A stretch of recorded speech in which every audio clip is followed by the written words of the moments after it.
There we go. Go live.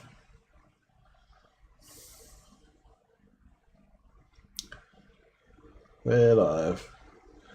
G'day out there, Peanuts. G'day, Judy. G'day, Zebulon. Okay, Matt. Stop eating now. Oh, yeah, I should talk to you while you're eating, just because why not? On mute. You're right. Oh, sorry, I've been so busy this morning. I haven't had time to have anything to eat yet. I haven't had any breakfast yet, so I need to eat. That's all right. I was going to have a banjo for breakfast, but I ended up just having crumpets instead.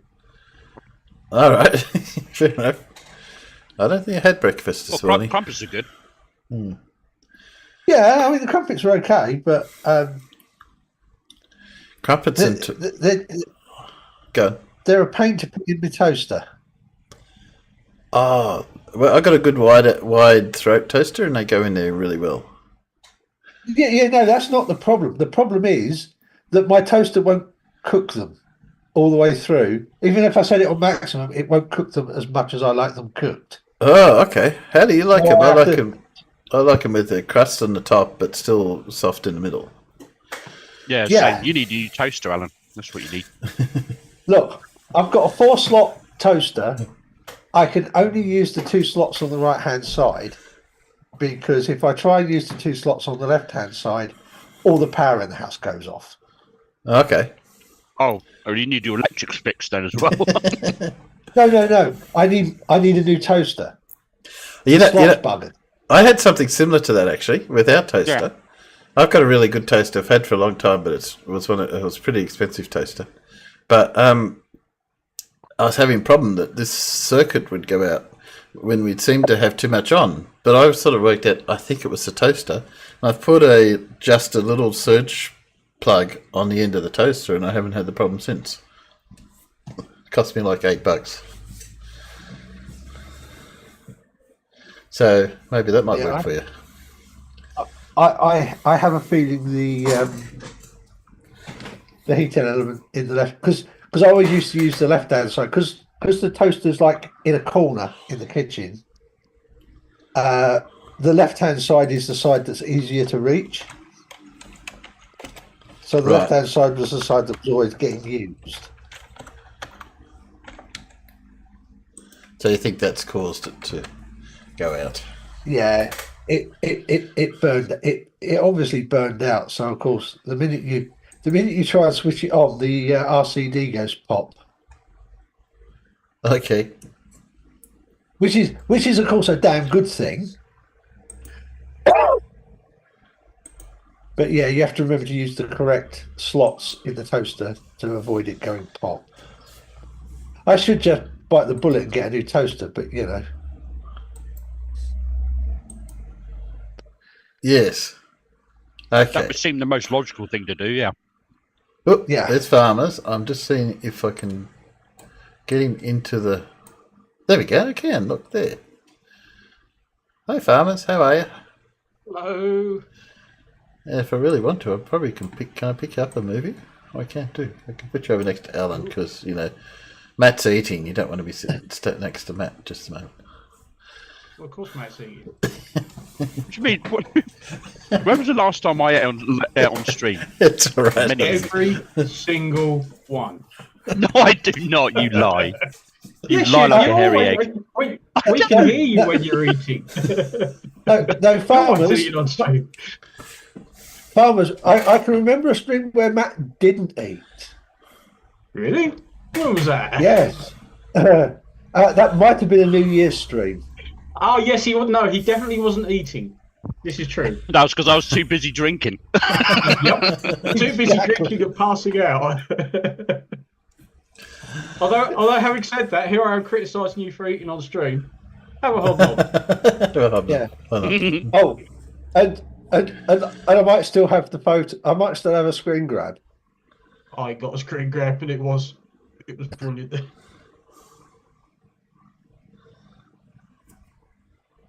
Yes, good fun. Right, that's got the housework done because I'm buggered if I'm doing it tomorrow because tomorrow is my 54th birthday. Is it? Oh, Youngin. Happy birthday for tomorrow. Already. Blimey. Somehow I've survived another year. Bugger if I know how, but I have. Ah, yes. We do that. Now, you just got to think, what were you doing the same time last year? Have things changed? Well, you're in a different office now, so... This is true. Looks like it might have got another job in Ireland. So another nice little trip over the water. Oh, really? Whereabouts? I'm not exactly certain where this particular factory is. I think it might be Enniskillen, I think. Enniskillen, yeah, not a million miles away from me. No, because the other one was down by Cork, but this one's I'm trying to remember the name of the bloody company. It's a food company. I think it's got something to do with. I don't know. It wouldn't mean anything to me anyway. But Enniskillen, yeah, I know what that is. I just got copied in on an email the other day. Another one to look at. Yeah, I think their factory's Enniskillen. But at least this one's a bit more up my road. It's not carbon neutral. It's CHPs and gas boilers. And I went, proper stuff then. None of this air source heat pump nonsense. Yes. Yeah, it's in good old County Fermanagh, very rural.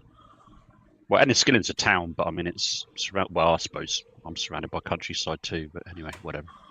Oh, here we go. Pilgrim's Food. Pilgrim's Food. Oh yeah, Pilgrim's Food. Yeah, Pilgrim. it's well known over here. That doesn't sound not very Well, they're advertising. over here. Yeah. Well, they have them all over the place, but all I know, all the email said it was Pilgrim's Food and it was in Ireland, and I thought, oh, okay, we'll no doubt get more details later on, but Hope so. I think they want this one done before the Pepsi one, because the Pepsi one's dragging its feet. We keep asking them for information, and it's like shouting into the void, you know. So what are you doing for your birthday then, Farmers? What are you going to do for your birthday? 2/3 of fuck all. Fair enough. I Yeah, suspect pretty much. You get to that age, don't you? Well, it's just another year, isn't it? But I think I'll get Yeah. woken up by lots of people in Japanese sports cars, because tomorrow is Jack Fest. Now, All right. Oh, I see they're much like the Ford Owners Club. They'll take the main road that's just across the way that runs over the top of the village, and there tends to be lots of revving of engines and spinning of wheels. And it's like, guys, it's Sunday morning, lay off, will you? At least wait till you get to the circuit.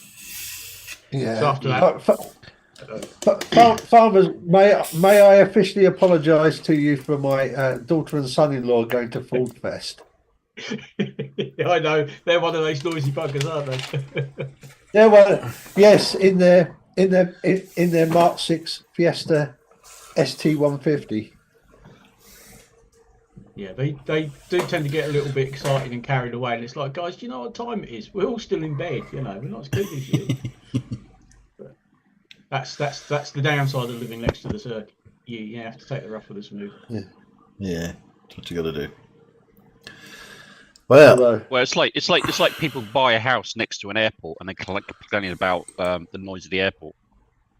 Well, why did you buy a house next to an airport then? A sleepy little village in the country and complain about the cockerels and the church bells and the cows moving loudly in the That's fields. right. It's like bloody town, piss off, you know. Yeah, that's right. Yeah.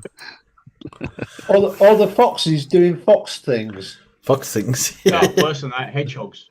You ever heard hedgehogs going at it? Oh yeah, yeah. Always a little funny. Jeez. But that's part and parcel of living in the country. I'm afraid you have to put up with noises and weird smells. Yeah. Where I live, I'm kind of on the interface between the town and the countryside, sort of. So we get kind of like crossover. You get foxes as well. And occasionally I hear foxes doing that kind of like squealy bark thing that they do. Yeah. And then hedgehogs from time to time when they're at it at the season. Yeah. I haven't actually seen a fox for quite a long time, but we do get some that kind of come into this area, going through the bins occasionally. Yeah. I've seen far more urban foxes than I've ever seen foxes out here. Because out here they know better than to show themselves. Because that's when you get shot. True. They get shot at in the country, come into towns, and they're safe. Yes. Yeah. Yeah. People say, "Oh, look Well, at the cute little fox." well, I'm kind of the town here, so they will do occasionally. I mean, I get occasionally. I get things ripped open in the bin, or the lids off. The lids come off, and there's like you can tell it's a fox because they've clawed at the bags and stuff like that to get at whatever is inside. So yeah. Yes. But all I keep seeing, and I had no idea, and this is only within the last 10 years ago, just how many badgers there were in this country, because you keep seeing dead ones on the side of the road now. I haven't seen a badger or a dead one for years.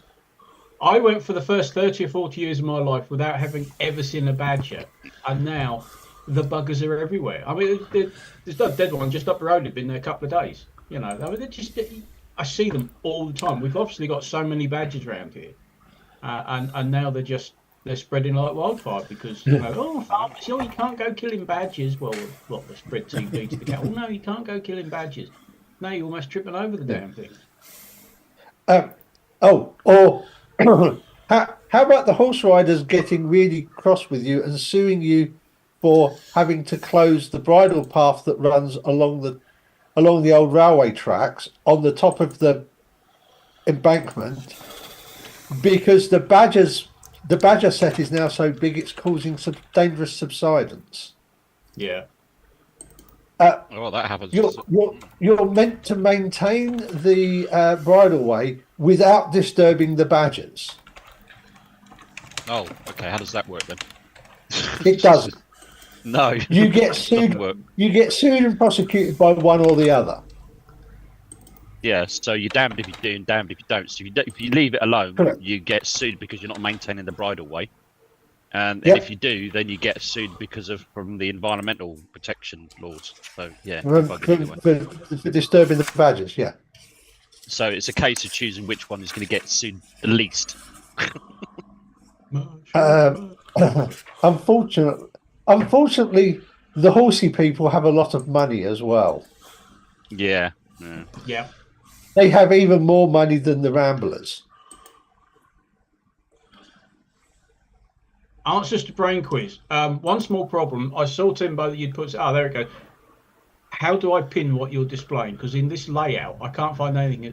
What if you double click on my thing? Does that work? No, that just makes the thing go full screen mode, which is fucking annoying. Okay. It does, because I can't go back the other one. You just get whoever's in the meeting, and you can pin whoever it is to full screen. But I can't. There you go. I've closed it. I've closed the poll, now so I can can't go see it now. in. Or you don't even need to pin it now. It's that big. Well, yeah, but.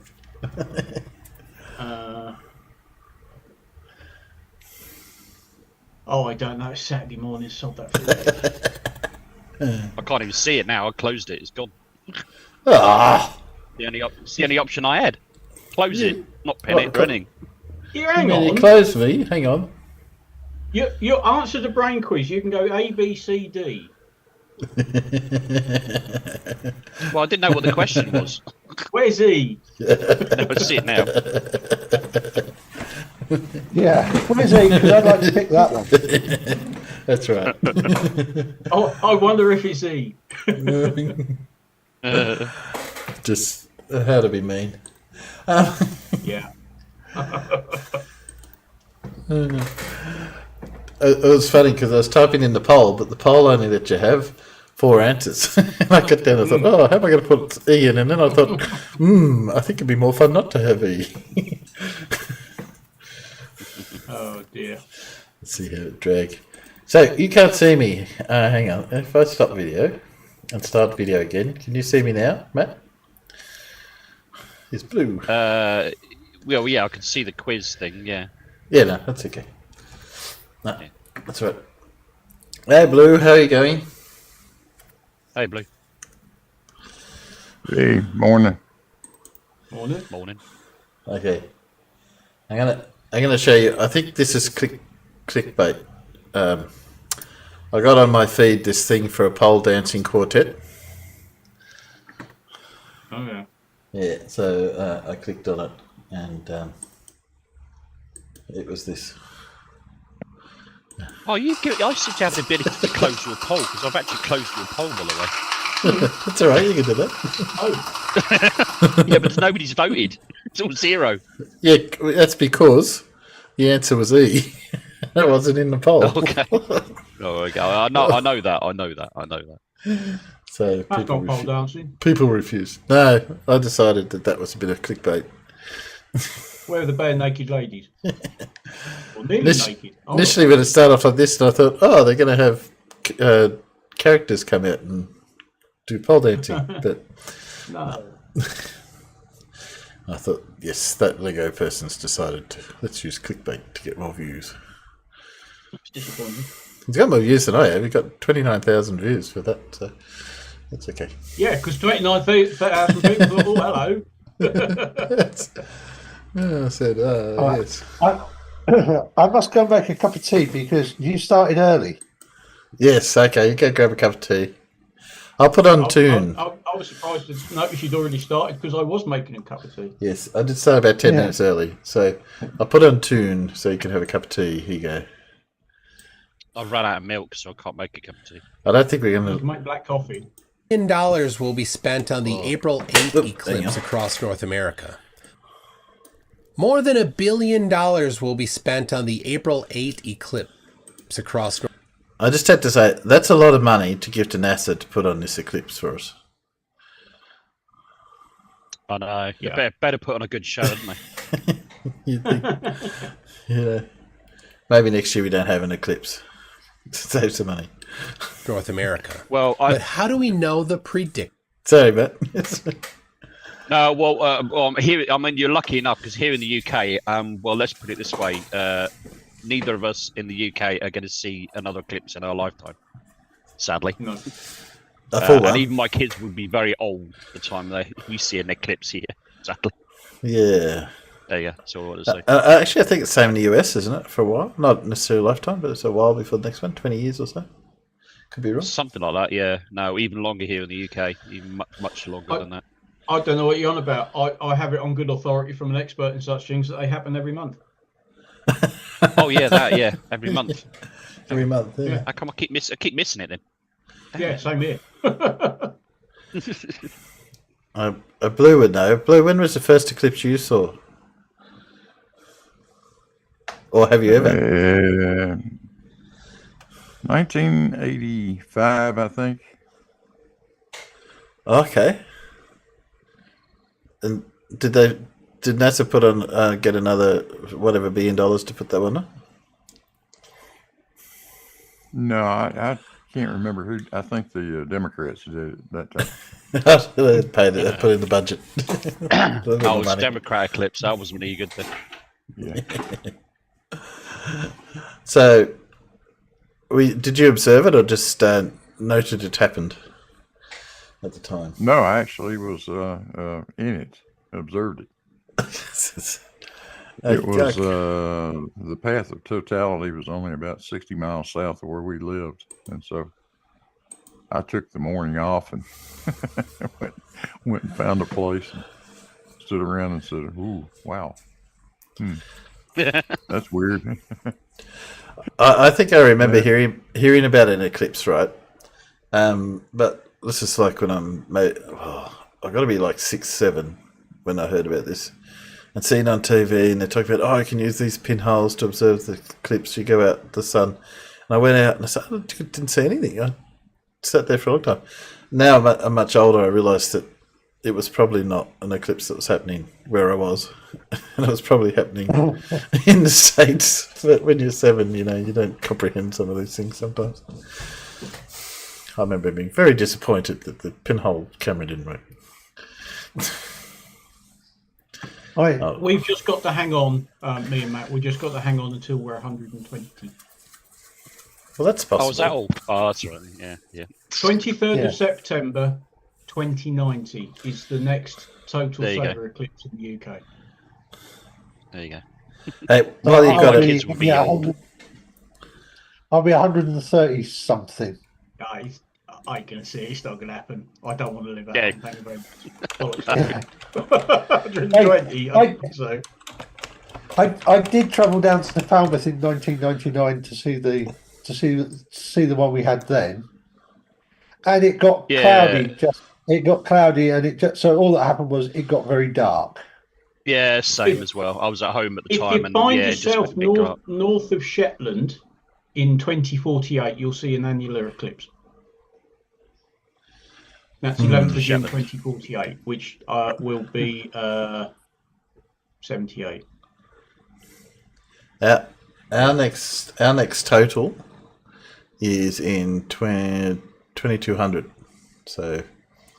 I wouldn't hold your breath. So, but next year we do get a penumbra and a total lunar. So Prepare the cryo freeze. Yeah. So yeah. Remember to wake me up. Yeah. Yeah, the first one I saw was May the 30th, 1984. It was actually an annular eclipse. Cool. I like It was annual awful eclipse, damn- actually. I think they're more awful damn- spectacular personally. Awful damn close to total. It is. If I go over to New Zealand in September next year, I'll get a solar. I think. Looks like it. We just missed the edge of But it. in 2017, my back deck was within the path of totality for about a minute and 20 seconds.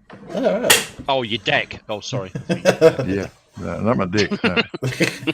Actually, my dick too. Yeah. Well, if you're standing on your On my deck, then the other was as well. Yeah. Don't say that with a New Zealand accent, please. Don't say that. I hope your deck's nicely waxed. Oh God, here we go with the deck No, joke. he polishes his deck. He's got his hands and But you polishes. got to polish your deck. Yeah. Oh dear. Take with a Kiwi accent there. Okay. I was going to play a tune. Let's put. Polishing it as fast as I can. If you've Yeah, go. never seen one though, it is amazing. Yeah, I have a feeling I'm going to have to go. You go. Keep going, Blue. Forget it. Yeah. We had a partial eclipse here in the 90s, and of course, typical British weather, we didn't need any special device to see it because it was so bloody cloudy. You could just stare there and go, "Oh yeah, there it is." Yeah. You can see it through the cloud quite nicely. I just stood outside and it went dark and I got a bit cold for a bit and the birds started tweeting and that was it. That's my experience of it. Well, I mean, I think it's about 60%. I think where I was, something like that. Yeah, whole office went outside, and people had got sort of, bits of glass out of well and goggles and all sorts of things. You just stand there and go, "Yeah, there it is," because it was so cloudy. There's no way you could damage your eyesight. It was nicely visible through the cloud layer. Let's put it that way. Oh, I didn't get any. It was literally completely overcast. I saw nothing. Literally nothing. Yeah, It was getting a bit dark. Same for us in Falmouth. It was really weird because it was clear, and then as the eclipse started, it got cloudier. It got cloudier and cloudier and cloudier. And then when it hit totality, you couldn't see a dang thing. Yeah, it was British weather saying And "fuck then- you." No, wait. And then as the eclipse, as it went off, the clouds all went away. And by the time the eclipse had completely finished, the sky was cloudless again. Yeah, that's what I mean. British weather said "fuck you." You're not seeing it. Yep, Yeah. no chance. It's like that popular meme of the people coming out to see the Harry Potter train, and all the kids are lined up. They're all, it goes on the other platform on the other side, and just as they're coming across, another train goes in front of their platform, and it goes past. And so Harry Potter train's gone long before the other one's train. That's it. I've seen that. I've seen videos like that. People come, the old train spots come out, and whatever really old train is coming through this station, and they sat there in the car, and a lorry pulls up. But the train's gone past, but you can't see it. And they'll go, "Oh, get out of the fucking way!" Too late. Gone. Yeah, the end. That's why you go and stand on a bridge, Cup the smoke. and nobody can park in front of it. Yes. Oh, I've seen those though. The cup the smoke though. After if you're going on the old train, the wind's in the rest, but just cop that. What comes out those things? Well, talking of the eclipse, Mr. Toon's got an 8-minute video. Let's do on Oh, yeah. eclipses. That's what we were just about to do, weren't we? We were about to do Let's that. do We that. got as far as the Americans spending too much money on hosting this eclipse, but that's okay. Predictions are accurate. Well, eclipses have been accurately predicted using the globe for centuries. The earliest claimed eclipse prediction is credited to Thales of Miletus in 585 BC. The story goes that Thales predicted an eclipse would happen on the day of a military battle, and that the battle stopped when the sun was eclipsed and the two sides were able to come to a peace agreement. Only a single sentence is dedicated to the eclipse in the writings of Herodotus. This event had been foretold by Thales, the Milesian, who forewarned the Ionians of it, fixing for it the very year in which it actually took place. Nothing at all is known about how he did it. From the text, it's not even clear if the day of the year was predicted. Some people have exaggerated that story. And there's disagreement about if the whole account is even accurate.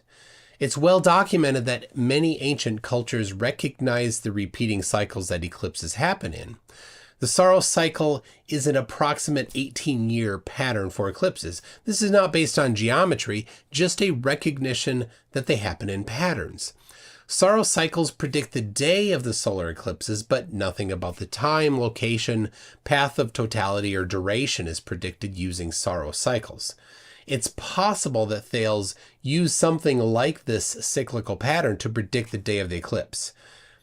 The earliest known geometry-based eclipse prediction was in 1654 by Erhard Weigel. The day before the August 1654 solar eclipse, he predicted a pretty good path of totality across Europe.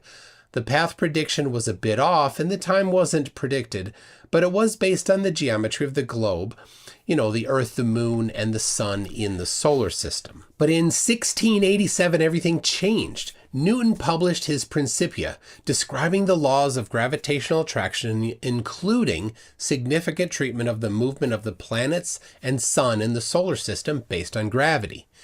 What would happen if someone used Newton's law of gravitation to predict the future positions of the Earth, Moon, and Sun? 4 minutes. That's exactly what Edmund Halley did. You know Halley.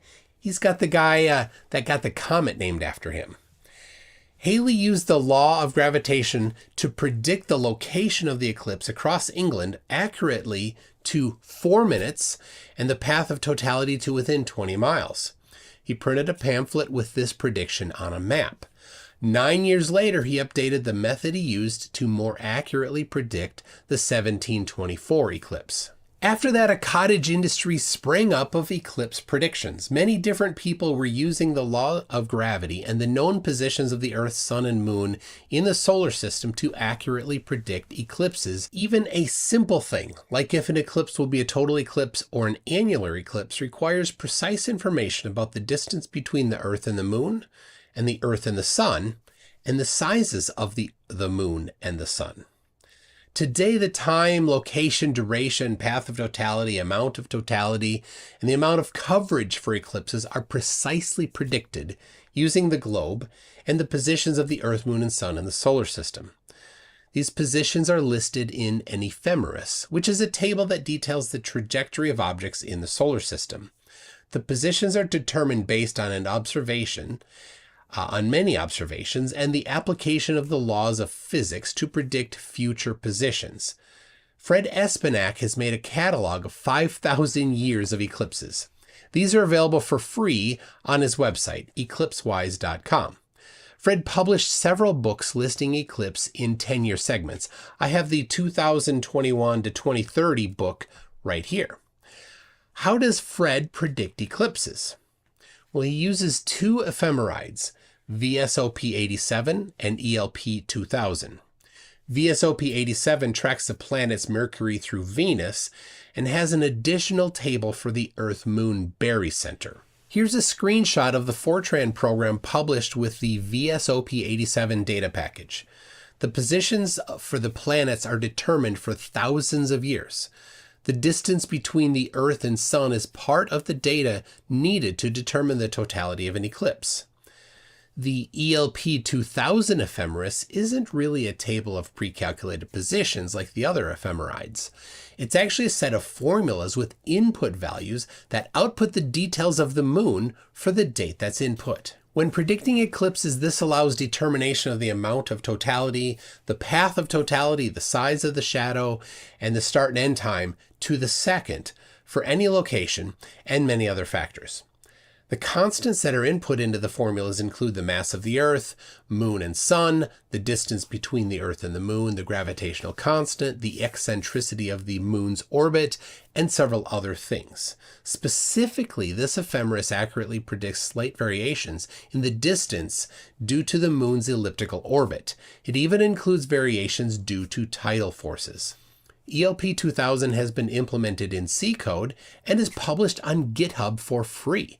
There's also a JavaScript implementation to make it super easy to use. Using these two ephemerides, the specific location of the path of totality for different times of the day are calculated and published in tables. These are used to make maps and inform people where to travel to see the eclipse. The incredible precision of these predictions are what makes it possible for people to plan trips to see eclipses in advance. With over $1 billion being spent on April 8, there's a lot on the line. So experts are telling me they're expecting more than $1 billion will be spent during this eclipse. That's in one weekend. Most of that will be on hotels, restaurants, and travel. If the predictions are wrong, even the slightest amount, there will be a huge backlash. But so far, Fred Aspanak and the heliocentric ephemerides have been totally correct, to the second, for past eclipses. I'll be in northern Texas for the April 8 eclipse. If you'll be in the area, you can come watch the eclipse with me. We're planning the specific location on my Discord server. The link is in the YouTube description. Now, I was recently challenged to a debate by Vika Drazeev. He thinks the Earth is a giant pancake. And he has positioned himself as the foremost dirt pizza leader in eclipse prediction. I'm Vika Drazeev, producer and director of two compelling Flat Earth documentaries. One is Flat Earth the Curve, which explores testimonies of Air Force pilots, Marines, who testify Earth's stationary nature. And the second one is called The Mechanical Realm, which delves into Antikythera mechanism, presenting a geocentric stationary model. What do you think his answer was when I asked him in the debate to explain how they predict eclipses?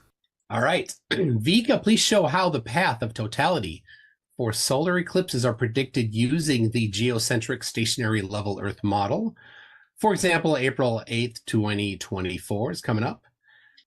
Cool. The prediction of the path of totality for solar eclipses within the geocentric stationary level Earth model. Well, I'll cover this debate and other space tortilla believers in the next eclipse video. Be sure to subscribe so you know when it comes out. Nasty man. Went through all that. What a tease. What a tease. Cut out the tease bit. Nasty. I refuse to watch it now because that guy looked a bit weird. That Vito, whatever his name is, he looked a bit gets eccentric, didn't he? concerning. It's a bit concerning. You could say that. Yeah. Meeting on a dark night. There is NASA. Yeah. There will translate. There's going to be a lot of people treated to this one. It's amazing how many major population centers are right in the path of this eclipse. Yeah. Yes. Because it's right. Dallas, Fort Worth, Little Rock, Arkansas, Indianapolis, Cleveland, Ohio, I think is in there. Yeah. Niagara Falls and Buffalo area. Jeez. It's amazing. I think it's relatively unique considering where it is. Because I know last one we had just clipped the edge of Australia in I think it was Esperance, which is a town away in the middle of nowhere. So yeah, more often than not, these things are out in the middle of nowhere. You got to make a real conscious effort to go find them. So That's why they happen every month and nobody sees them, because they're all out over the ocean. That's right. So this one's pretty good. Conveniently. Almost goes right through the heart of the US and up through Yeah, but the more populated areas of Canada. If you zoom in and go along that blue line, you honestly, there's tons of cities it goes through and towns and stuff like that. Oh, you haven't got that much detail on that map. Oh, you can see them. I'm just down at bottom end now. Yeah. So yes. Where's that? What's that? Yeah. Where am I? Tons of them. Yeah. So down in New Mexico. Mexico, sorry. Yeah. And then we get up into the US, which is once we hit here, get in San Antonio, Austin, going through Dallas. So we pick up in Indianapolis. Yeah. And a lot of these towns are not far that if someone wanted to do, they don't need a little trip in to see something. Right across the lake here. Not lake here. Lake here. Erie. Lake here is a little bit closer to me. Montreal just gets in, part of Montreal gets it. There we go. Montreal. Oh, SE can avert his eyes and pretend it's not happening. Yes. Because it's impossible on the flat Earth. It's impossible, of course. That's impossible. It will be interesting. How far away are you, Blue? You're down here somewhere. Yeah, I'm a little bit far away. Oh, I'm a minimum 5-hour drive away from it, so I'm not going to bother. No. I think you have no doubt that it will happen. Yeah, no, I think I personally would drive 5 hours. I think because I'm not going to see one in my lifetime. I probably would. Well, yeah, if I hadn't already seen two of them, I might take a chance. But yeah, the weather's going to have to be a little dicey. So if you stop, I've heard that the weather, a lot of areas is a bit dicey. If you stop the Earth for a little bit, you could get it onto the path to go straight to the United Kingdom. But yeah, it looks like it's heading that direction. Or stop the moon, maybe. Keep the moon in its spot for a while. It ends up curving over, going near Spain. Yeah. Come back over here. Stops before it ever gets to Europe. Yeah. Won't make it as far as us. But I'm the same with ISS sightings. I've got an app on my phone, and that warns me when. And I've seen it that many bloody times. It's like, minus 4.5. That would be impressive. 3:30 in the morning. Yeah, you can fuck off. You got to time one when it's. And of course. And it'll say, it's a minus 4.5, and it's 9:30 at night. You think, that's a good time. But you go outside and go, 100% cloud coverage, no stars. Yeah, whatever. You wanted the right time of day. Yeah, you really wanted the right time of day, so that you can see the shadow, the silhouette, and not too dark that you can't see anything. So, yeah. Well, I mean here in Northern Ireland, we're twice in one night. I'm here in Northern Ireland. It's going to be really hard because I'm like here in Northern Ireland. Literally, you can have 4 seasons in the morning. Literally, it can be cloudy like half an hour, and half an hour later it's completely clear, or vice versa. Yeah, just 4 seasons in one day. Who was that crowded house? This is why I've hardly used my telescope. That's one of the reasons. Like, I'll try and look at some stuff tonight. No, you're not. No. I'll look at the moon tonight. No, you're not. Yeah. It's like they go through the hassle of like setting it all up and all the rest of it, and no, you're not seeing anything tonight. Oh, for Christ's sake! No. Put it all away again. Not tonight, Josephine. Yeah. So now that's why my telescope is now up on my loft. It's not being used. I think I'm just going to sell it. I think I'm done with it. About 3 years ago, I think I saw 4 ISS passes in one night. But I was out doing other. Out doing other stuff, and it was a nice night.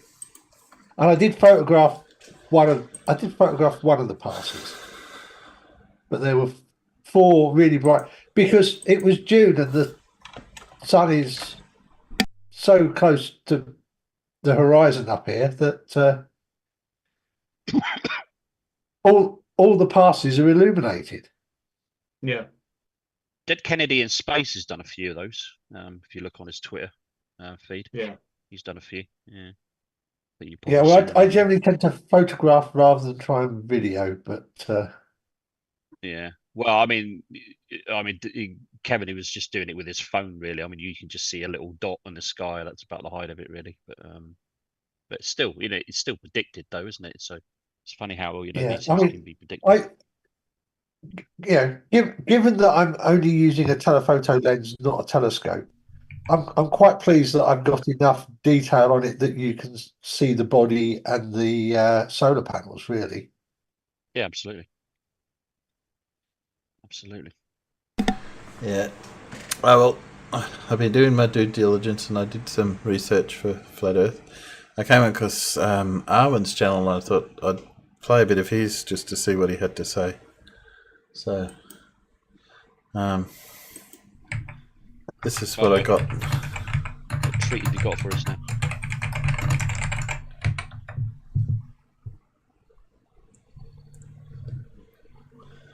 Will I speed it up for you? Oh, isn't it? just Yeah. looking at what people are writing in the chat.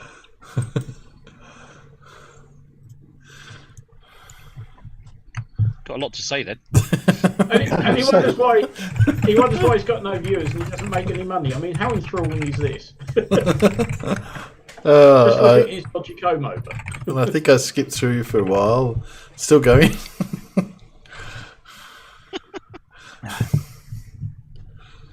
Yeah, let's log on and watch him drink and eat for half an hour. He's Yeah, like, right, move or okay. whatever. Be careful. Oh, You always. And I think with a lot of I people, spoke. I mean, isolation is a growing problem in the modern world. Anyway, the gist. It was like, yeah, I wasn't going to say. I think I preferred it when he wasn't talking. I think I preferred it when he wasn't talking at all because I mean, when he starts talking, it's just absolute horse crap anyway. So Internet, Yeah. smartphones. Yeah. So, needless to say, I wasn't jumping back into watching any of his stuff. Oh, dear. I do have our friend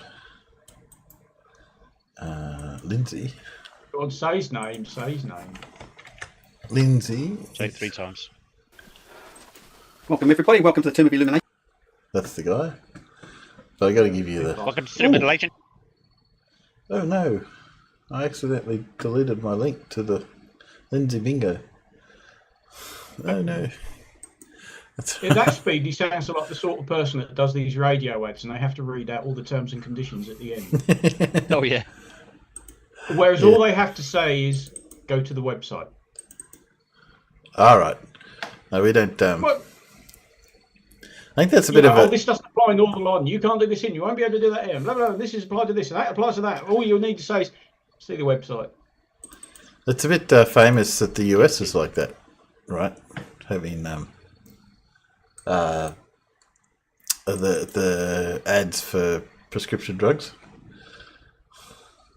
Yeah, I mean here in the Don't UK, get them over. terms and conditions are usually usually implied, and as long as you've got them somewhere where they're accessible, that's all you need to do. The radio ones are worse because at least on TV they can flash it up in small print on the screen, but on the radio there are no visuals. So if there's small print to be said, they have to say it and they have to say it really fast. It's just like go to the website if you're that worried. If you want all these disclaimers, because obviously every second of airtime costs. I think more than anything is if there are terms and conditions, they just need to state that there are terms and conditions. In other words, terms and conditions apply, and I think that's all you need to say in the UK. That's it.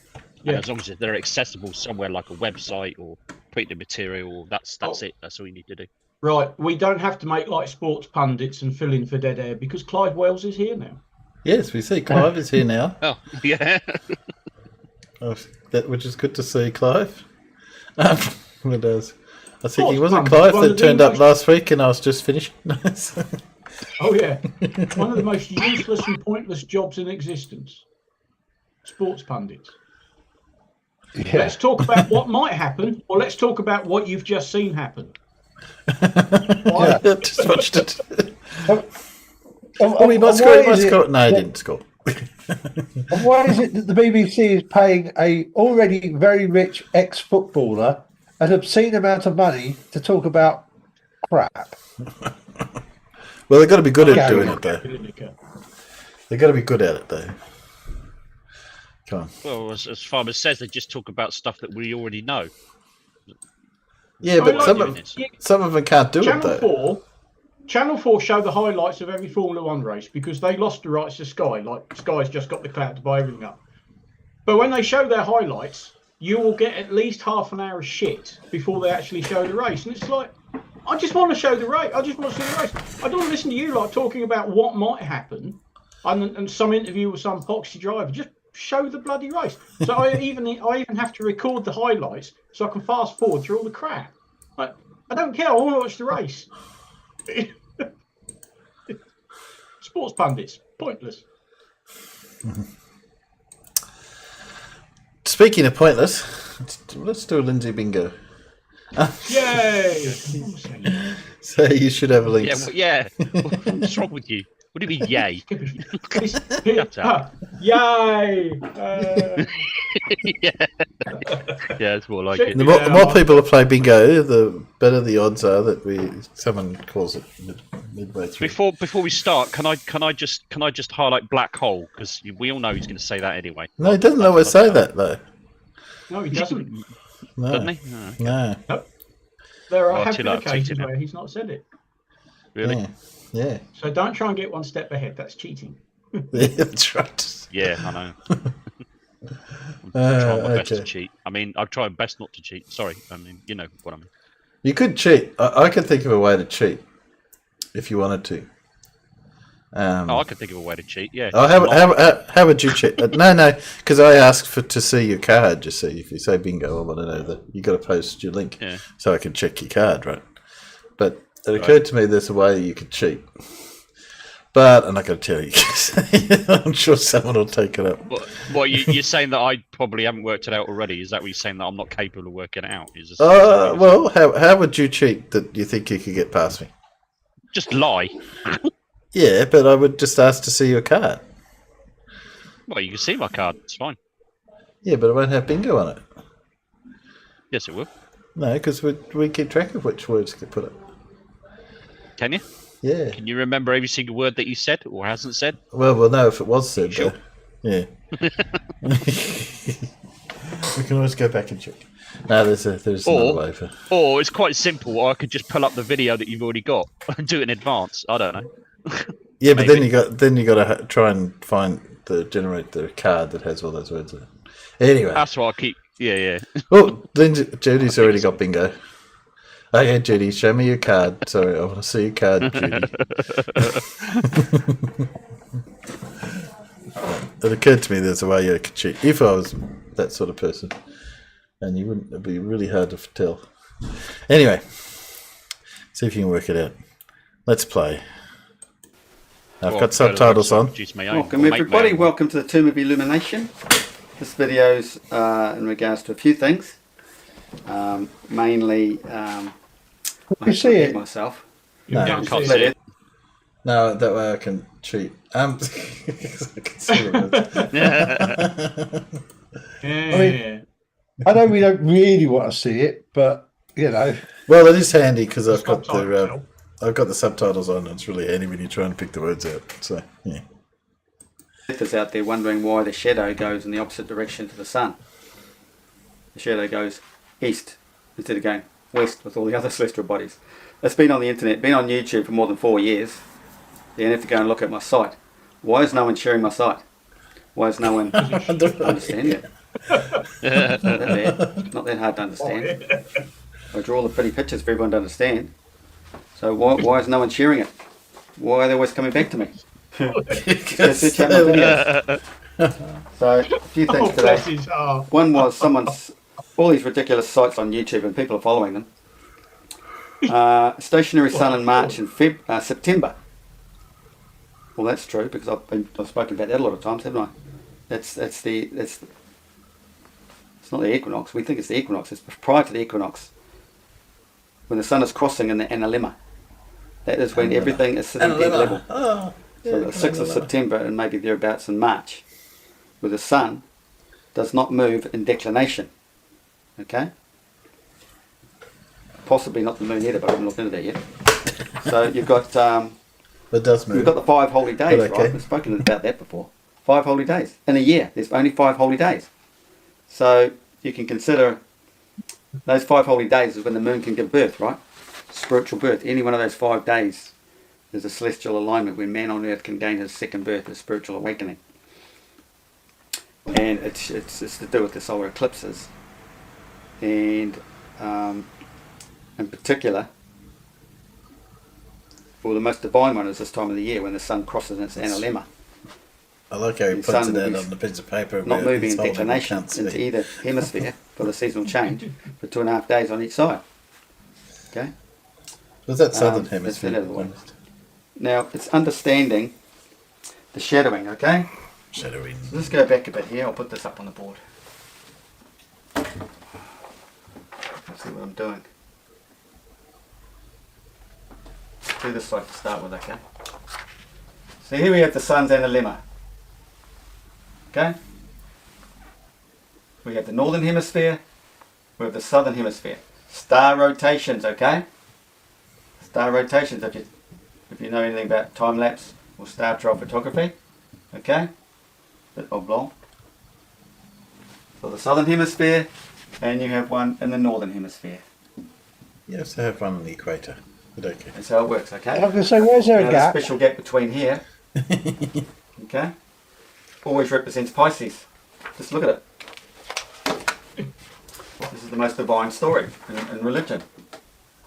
That's Pisces symbol, isn't it? Like that, like that. There's that zone in there, okay? You want to understand more of that, you're going to have to buy that initial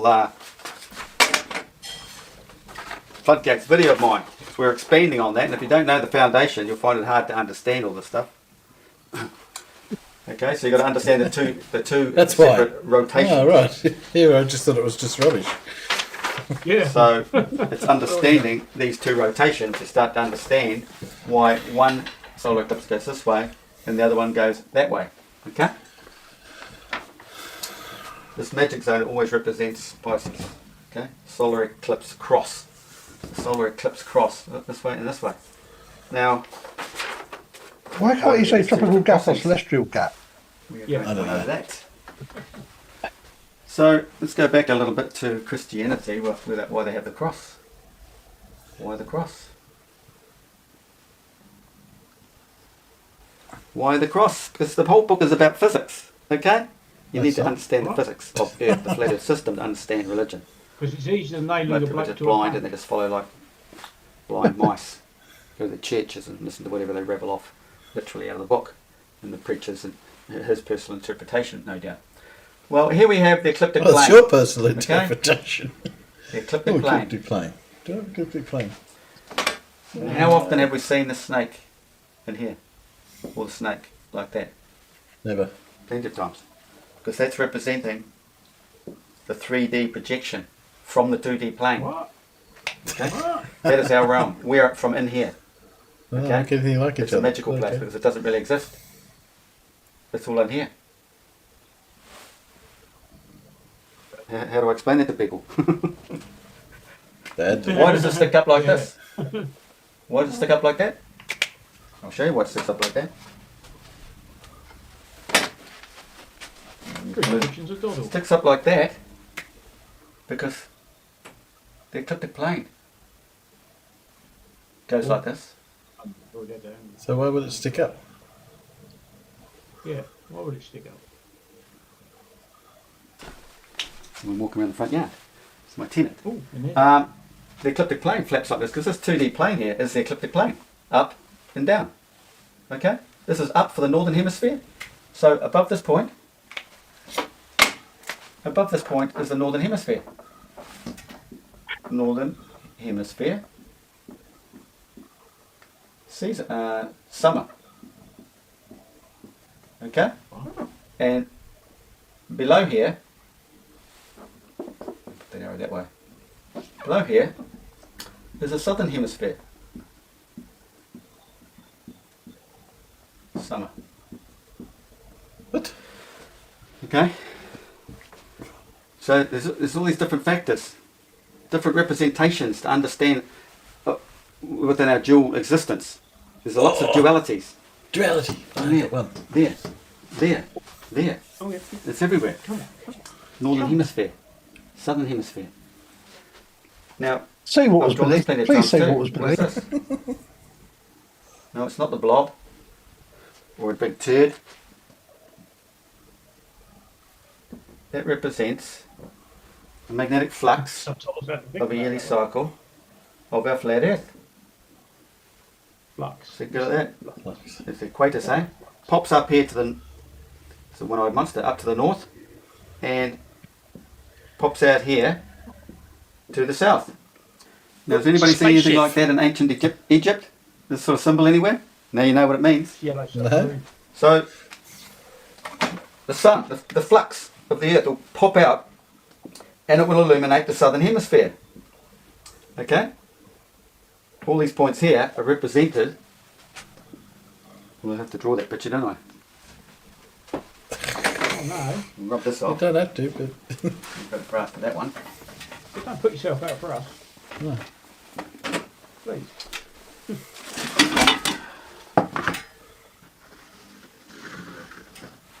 Yeah. Please don't. Please don't. Everybody should have drawn one of these by now to understand their flat earth system. Because if you don't draw it and get familiar with it, you'll never understand. Come on, I only need umbilical It's even cord. smaller than that. In this ratio, that's the northern hemisphere, way in there like that. Okay, tiny. Let's go there's a tropical zone around here. Oh, It comes out tropical of here. zone. I've got to change. So let's draw. Come on, tropical. We could say these are the moon cycles. So in there is the 2D ecliptic plane. That's the initial, original plan. Okay? But then it's projected out to the south. So it's expanded out in the toroidal field. So everything in here is mirrored out to the south. Yay. Okay? That's close enough. Oh yeah. Direct line, centre Oh, north and to field as South. well, south. because he said field too. Centre north to That's just on south. one card. Centre north to south. Centre north to south. I've only got one Centre card. north to south. Did you say moon earlier? You did. Always appear Yes, he upright. did. Say what? You did, yeah. So now we go. Moon. He said tropical zone. Can that not count as tropical gap? No. Oh, damn you. Got with tropical gap. Oh, damn it. Otherwise, we've got Definitely. bingo. Definitely got to be tropical gap. This is He hasn't said celestial happening? gap, which is Okay. No. was that good? now. I'm going to make a blown-up image of the northern hemisphere, otherwise you won't see what I'm doing. So that's the northern His wife's hemisphere. wondering. It's that one Why there haven't blown you up. Yeah, why do I? Why is there blue on everything in the Well, the bottles dishwasher? and plates still. So everything comes out of the north. north. The celestial bodies, we see them come from the east. They're actually coming out of the north, but they come around into our arc of horizon. So we see them coming from the east. Right? Arc of Horizon. I got that. Go on, give us black hole. So if you're in the northern hemisphere, imagine that. That's what I need on the Southern other hemisphere is card. all around, but let's just concentrate on north and east, east and west at the moment. So everything will come out of the west. So let's just say that's the moon cycle. Now we'll just draw the sun cycle. So it said moon anyway, You've got to Alan, so you're realise- safe. It's only the sun and planets up on this 2D plane. The moon cycle and all the stars are down in here. But you can bring it all back up, bringing it up. So you've got to understand that during a solar eclipse, here's the sun. The sun is anywhere along here at this exact time of the day. Anybody from there to there will see it, an image of the sun, anywhere on this magnetic field line. Then you've got to realise this. No one Imagine else sees the the moon. sun the during moon. that time. Now this is a toroidal field. It's a wave. It's a magnetic wave. Even it's just a wave and it's flowing. All the sun is moving around and the sun's quicker, so it's going to come over, When you pass see the over, eclipse all the the time, moon. then right? So it passes over the moon. What's going to happen? It's going to cast a shadow. This down like that, right? So that'll be that one. See that curve, and it's flowing this way. So let's say the sun races over it, because the sun races past it because it's quicker than the moon. So you get the sun here and the moon there. There's the shadow going this way as the whole thing is moving like that. Right? Draw that up. The whole world's been fooled thinking it's the equinox. Another cut. not the equinox. Well, that's included. Hang on. This Equinox. is. No, we're not April now. April, yeah. After that, that's a divine period of a complete balance. But everything's pretty close to level here. You see, there's just this little bit of flex here between there and there. Because when we're going Well, to not in have his the case because it flexes. connection between the planets, Venus and Mercury, or Mercury and Venus. Okay. I'm completely lost now. Yeah. What were we talking about again? Confuse you again. These planets aren't in this 3D realm like this. They're not You lost me a flexing long down time like ago. this. It's plane. So the plane's going up and down. So you've got to realise the 3D system is below it. Okay? Flexing below it. But there's several movements because you've got the flexing of the monthly cycle, flexing of the yearly cycle, and you've got the daily thing going on. But let's not go too deep into that. That's probably why people can't understand flat earth and they think it's all a joke. Because it is rather complicated. So, got the shadowing? So what happens, like this is the northern hemisphere, like I say, but in the southern hemisphere, the magnetic field is popped out. So all these here, all these represent this here, around here. Bloody car's almost full. Okay? So in actual fact, it's lit up all the way Just not in around. a row. Yeah. It just hasn't gone right out. It's working its way down. It's right out at the solstice, the December Right out. solstice. That's why you've got a That must be permanent fine. light. It doesn't go below the horizon, the sun, when it's right out there. As it starts coming back in, it starts disappearing below the horizon. So the magnetic field's popped out. It's My popped out in the car's just southern all over the hemisphere. place. So. Or it pops up in the northern hemisphere. Well, this solar eclipse here, on the 8th of April, is popped into the northern hemisphere. It's up here. Up here, okay? So that's when you go back to this sun analemma. The sun is moving up here, okay? The other 2007, this one here, 17, it was coming down here. See? I mean, there's a frickin' motion there to start with, isn't it? It's pretty much related to that. Pretty much, except not at all. So, and the other way to look at it is follow this. So you put the sun on here. That doesn't work either. And there's another part of the story where everything's mirrored, but this is just one way of thinking about it. It's the same thing. This being's a bit funny.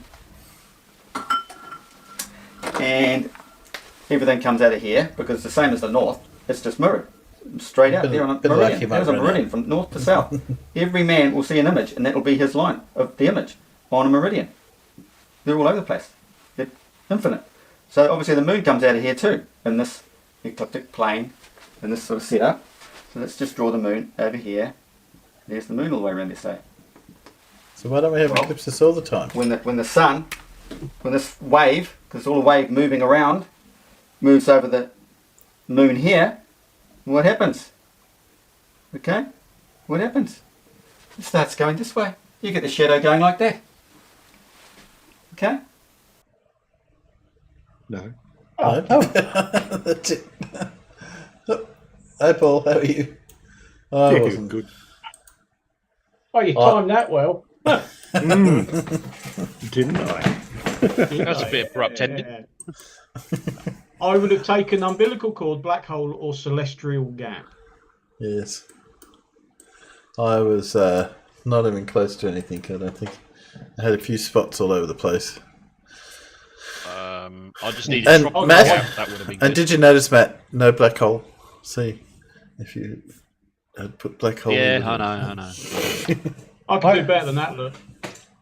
Oh, yes. That was doing pretty good. See what you mean? All over the bloody shop. Sorry, I'll just check, so people could see it. I could have done with waters beneath for a line. Waters beneath, yes. They haven't said that for a while, but he has said it on occasion.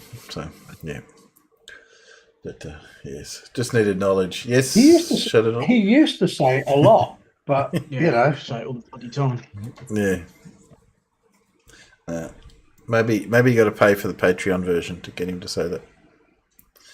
Why is nobody going to my website? Because it's bollocks. That's why, Lindsay. Come on. Why is no one complaining? No one's sharing my videos. It's because the people are coming back because the sort of people that follow you are the same sort of people who can't remember what you said 2 weeks ago. That's why. What's he on about? We look at one of his videos every week. It's the fact that last week it's the fact that last week at the beginning of the video, I remember him saying that apparently flat earthers have got more brains and they can understand it. I'm like, no, they don't. I haven't seen a flat earther that understands it either yet. Oh dear. Oh, yes. They had them on Globebusters once, didn't they? That's right. Yeah, and you could hear in their voices the what's he on about? And Yes. the only response they had at the end, the only critique they had was interesting. That was it. Yeah. But he is one of the few flirfs that seems to actually have a model. Well, true. Well, he has these parts of a model. He's willing to try and describe a model. I mean, the model's bollocks, but I suppose he's got a model. Yes. Ah, dear. So how was your night out, Paul?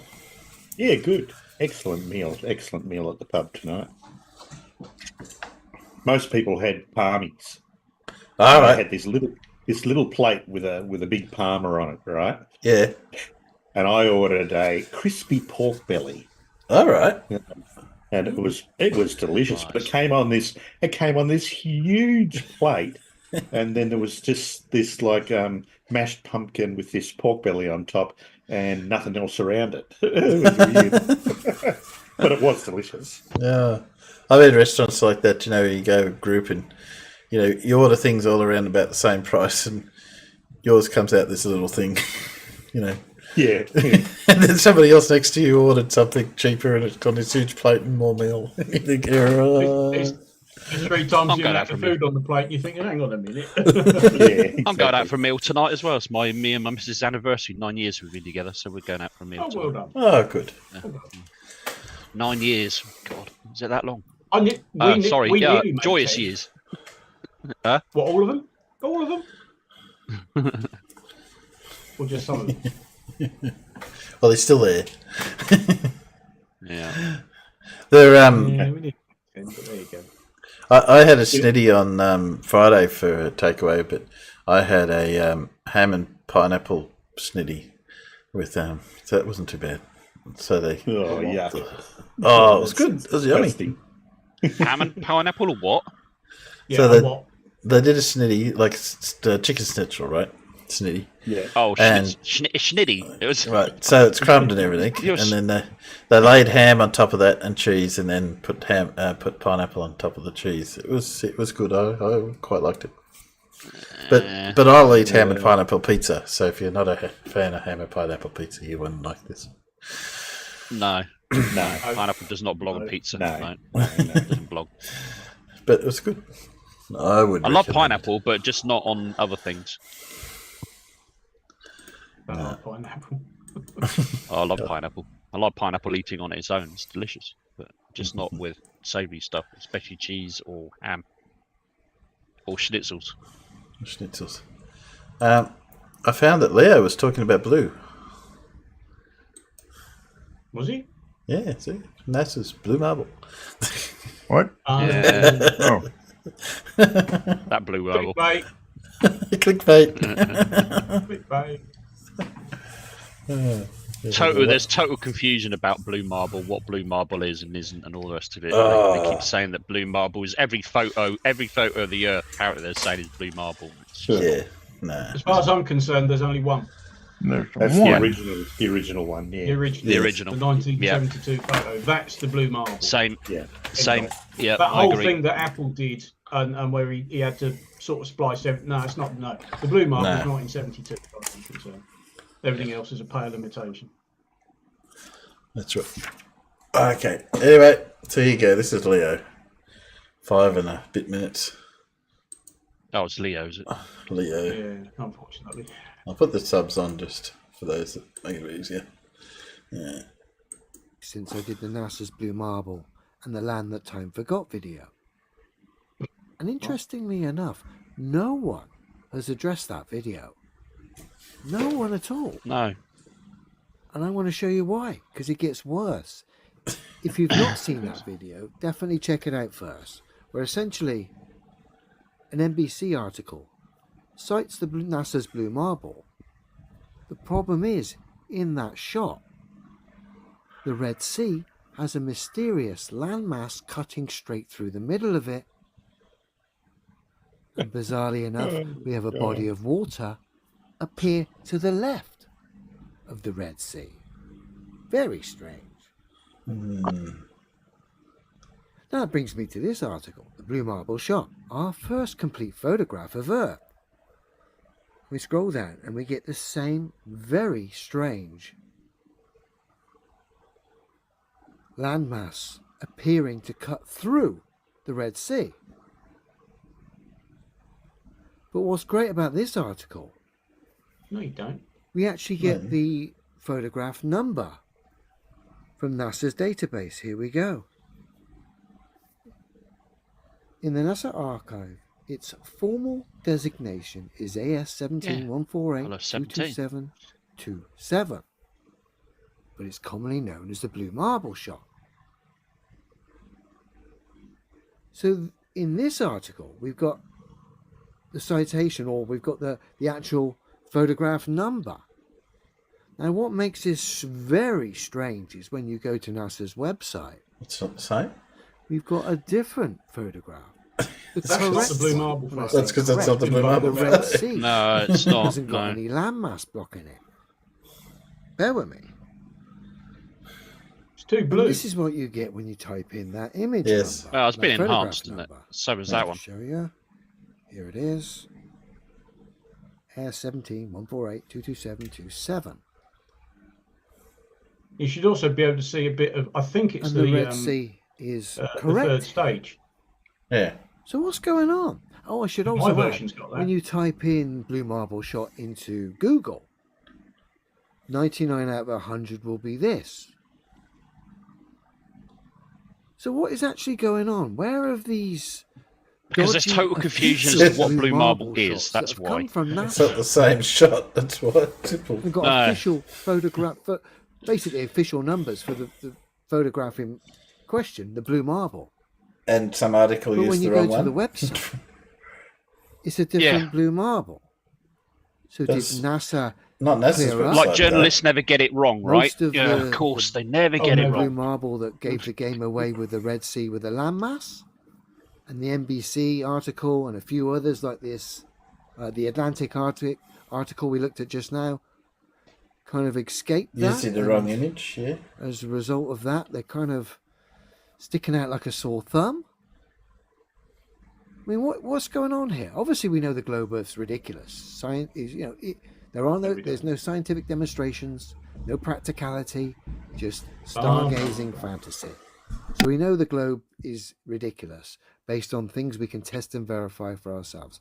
That's long gone. Although you've never done any I of that, find this Leo, have you? fascinating. This Blue Marble shot with the Red Sea with a landmass going through the middle. We then get a No. citation from the Atlantic article of a number. And when we look in the database from NASA, we get a corrected Blue Marble. So like I say, did someone do this on So purpose? we get a And not send over the images to the NBC and the Atlantic and a corrupted few others. The image. photograph Yeah. with the Red Sea and the landmass to give the game away? Or was the original Blue Marble done like that?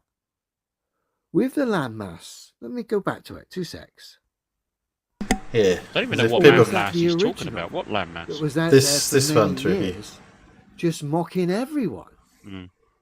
I tried to find some old school photographs or representations of the Blue Marble, like on magazine covers That's not and on the stuff. Blue I just- Marble. I That couldn't isn't the find Blue any. Marble photo. Yes. If you found one, please highlight that or do a video of it if you could, because I'd find that fascinating to see if the original Blue Marble, which was out there for many years, actually had this landmass blocking the Red Sea, and it was just mocking everyone for years. Or like I said, perhaps someone sent over from NASA just for a laugh to highlight how silly all of this was anyway. This blue marble shot with the landmasses in there. Very interesting subject, especially now we've got the number that goes to the NASA database. Bearing in mind, this is supposed to be as if you hadn't got it before. not a digital image, okay? Been reproduced many times. But it's supposed to be a photograph, a complete photograph of the globe Earth as the Apollo 17 crew were going to the moon. Just gets worse and worse. Let me know your thoughts on what you think actually's happened here. Have a good one, everyone. Yeah. Well. Yeah, I know what's happened. That's not the blue marble photo. Yeah, quite No, clearly. it's not. Was it AS 17148? What is it Yeah. again after that? Hang on. 148 something. See if I can find it. Yeah, because I've got the Apollo. 2272, I think. 2272 sounds about right. 227. I think. 148 227 27. Yeah, All 148 227 27. 72726. There's, yeah, that's the one. That's the one I've got saved on my hard drive as well. Yeah. Hang on. But that's the silly thing about it. Is it's quite clear that NASA. This article isn't from NASA, so why? There you go. That's the blue marble photo. That's AS 17. Blah blah blah. Yeah. And you notice that one because if you zoom in, oh, what's that? I think you'll find that's the third stage. Yes, exactly. And if you zoom in on the Red Sea, what landmass? What's he on about? And you can always tell because it's that sort of faded blue that it's the original. Yeah, it's exactly. bright blue. Also, it's not center. It's not center frame as well. Yeah. And then Now, you're off the south. If you go to that reel, let's just. There's a couple of them, isn't it? Yeah. Sorry, Matt. Yeah. And of course, the other reason why I'd recognise it straight away is that curly sort of mass off the coast of South Africa. That kind of when it swirls around to the right. That's another way I recognise it. That's why I recognise it instantly. This is the sequence of photographs that they were taking. Oh, there's the third stage, and there's the Earth, and they carried on clicking and clicking. Not quite sure what happened there. I think they were pointing the wrong way. There's the actual third stage that followed. Oh, them. sorry. You're not showing us anything. You're not showing Matt. No, am I showing anything. Shit, hang on. What was that? Right. How about that? Can you see that? Yeah. We can. Okay. Let me go back to this. So this is what there's the third stage because of course that followed them all the way to the moon, didn't it? Yeah. Yep. So there we go. They're taking photos of the Earth. All very nice. Blah blah blah. Not sure what happened there. It's the third stage again, and now we're getting to that. I believe is the one they use as the blue marble shot. Yep. Yeah. And landmass in the Red Sea. That's not what Leo was showing. No. And also the cloud across the top isn't in that one, so we've got cloud through it, which is the one he was using. Yep. Not in it either. So and then they carried on taking photos. I'll just switch over so that's the one he was using. There's some. So the one, again, he's talking bollocks. Yeah. Even that one isn't the blue marble shot. That's an enhanced one. So, yes. Because so the other thing, when he zooms in on the Red Sea, it looks totally different to it does in that shot. Because the other thing, even when he goes to NASA, he doesn't look in the catalogue because this page he's on is not the catalogue page because that's not what the catalogue pages look like. That's an article about the image, but not the actual catalogue. Because sadly, it doesn't seem to have got it listed actually on the Apollo archive gallery. It doesn't seem to be there for some reason. I don't really know why. Yeah, I'll have a look at that because I'm sure it usually is. That's what I would have thought. That's where I used to found it before, but I cannot. It goes AS17. AS17. It's got 134, 145, 134, 157, 163. Unless I've got to skip right past if you go to their Flickr site.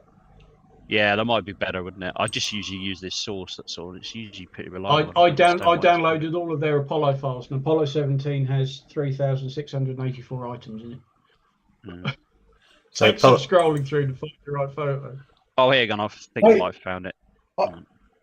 I like using the March to the Moon site because you do get the untouched 1.8 gigabyte TIFF direct from the scan. Yeah.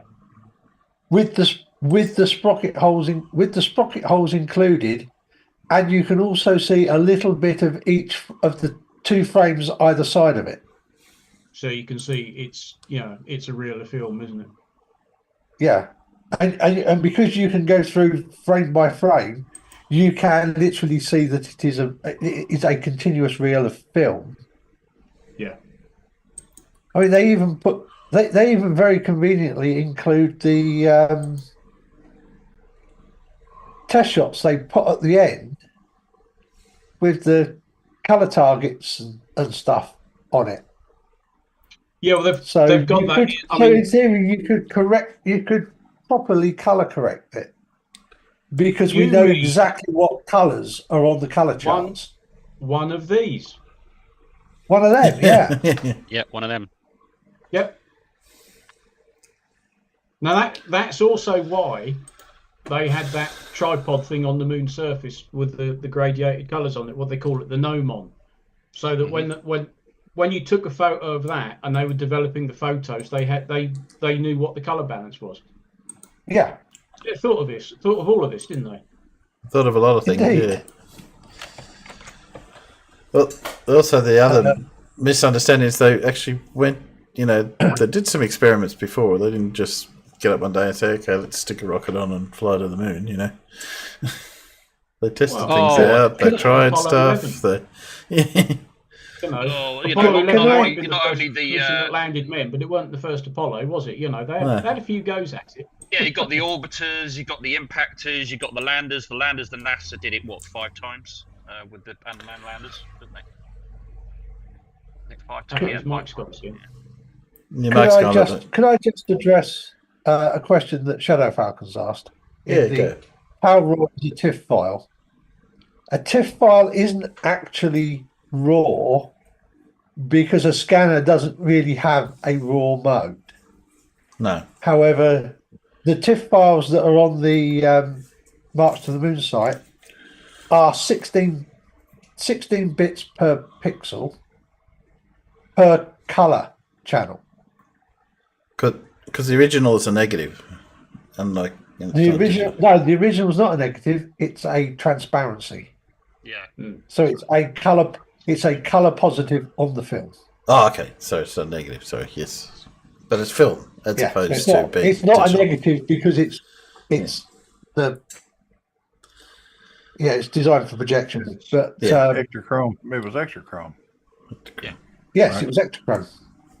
That's color positive, not negative.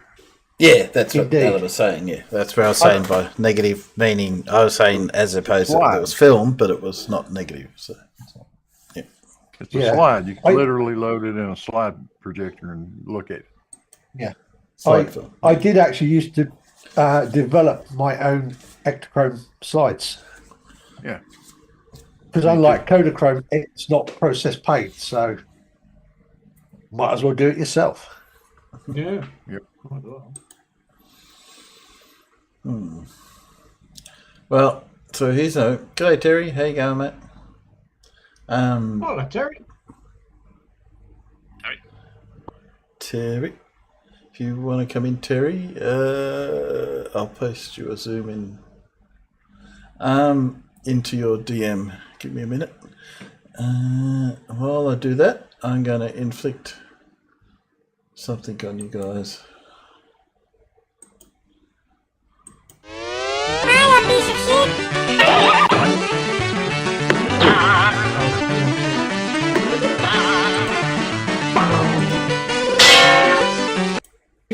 see further on the globe.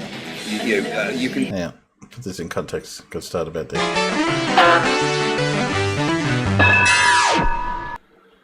No, none of that explains things disappearing bottom up, especially with things like massive oil tankers that can literally sit over the horizon. And the fact is that as you raise in altitude, you can see further on the globe. You can go in a hot air balloon and still watch boats go over the horizon of the Earth. You can see a boat go over the horizon. Absolutely, Yes. absolutely. You can watch a boat go over the horizon from. In fact, I can see bad. for miles and miles. I can see 60 miles for miles and miles and miles. Miles and miles and miles. I can see Miles and miles and miles. matching the curve of the Earth. See, you can see, Miles and miles and miles and miles. but I can see. Miles and miles. See, You do miles and miles and miles. but I can see. Miles and miles and miles. It's just a fucking blur. I can now see. You can go in a hot air balloon and still watch boats go over the horizon of the Earth. You can see a boat go over the horizon of the Earth. That's the best one I've heard all week. Absolutely, absolutely. You can watch a boat go over the horizon from. In fact, it was in the military, and we were landing helicopters on the back of my Type 23 frigate that I was on. Went up in the helicopter for quite a while, and still, whilst up in the helicopter, we watched the American ship that we were with sail over the horizon of the Earth. Wow, amazing story, Craig. So you went Oh, up got him. in the sky with a helicopter, and then did you hover and saw sail away the boat, and seeing it going over the horizon. That's an amazing story, Craig. Whilst we were in the helicopter. You couldn't see that far, even with telescopic aid that you had. Well, I could literally. Do you know any idea how big American ships are? Of course, you can fucking see it. USS Nimitz, class aircraft carrier, is about 76 meters wide, and the height doesn't show here, but that would be around the 200 feet, the 60 meters. Have a limit. It's as simple as that. Any helicopter, bro. That Yeah, didn't happen. Well, it did. You can call me a liar all you want, but that's because you think the Earth is flat, and frankly, anything that you don't like is a lie. Even the measurement of a globe wouldn't allow you to see such thing. Could you mathematically back that up? Wait, hold on. Please mathematically back that up for me.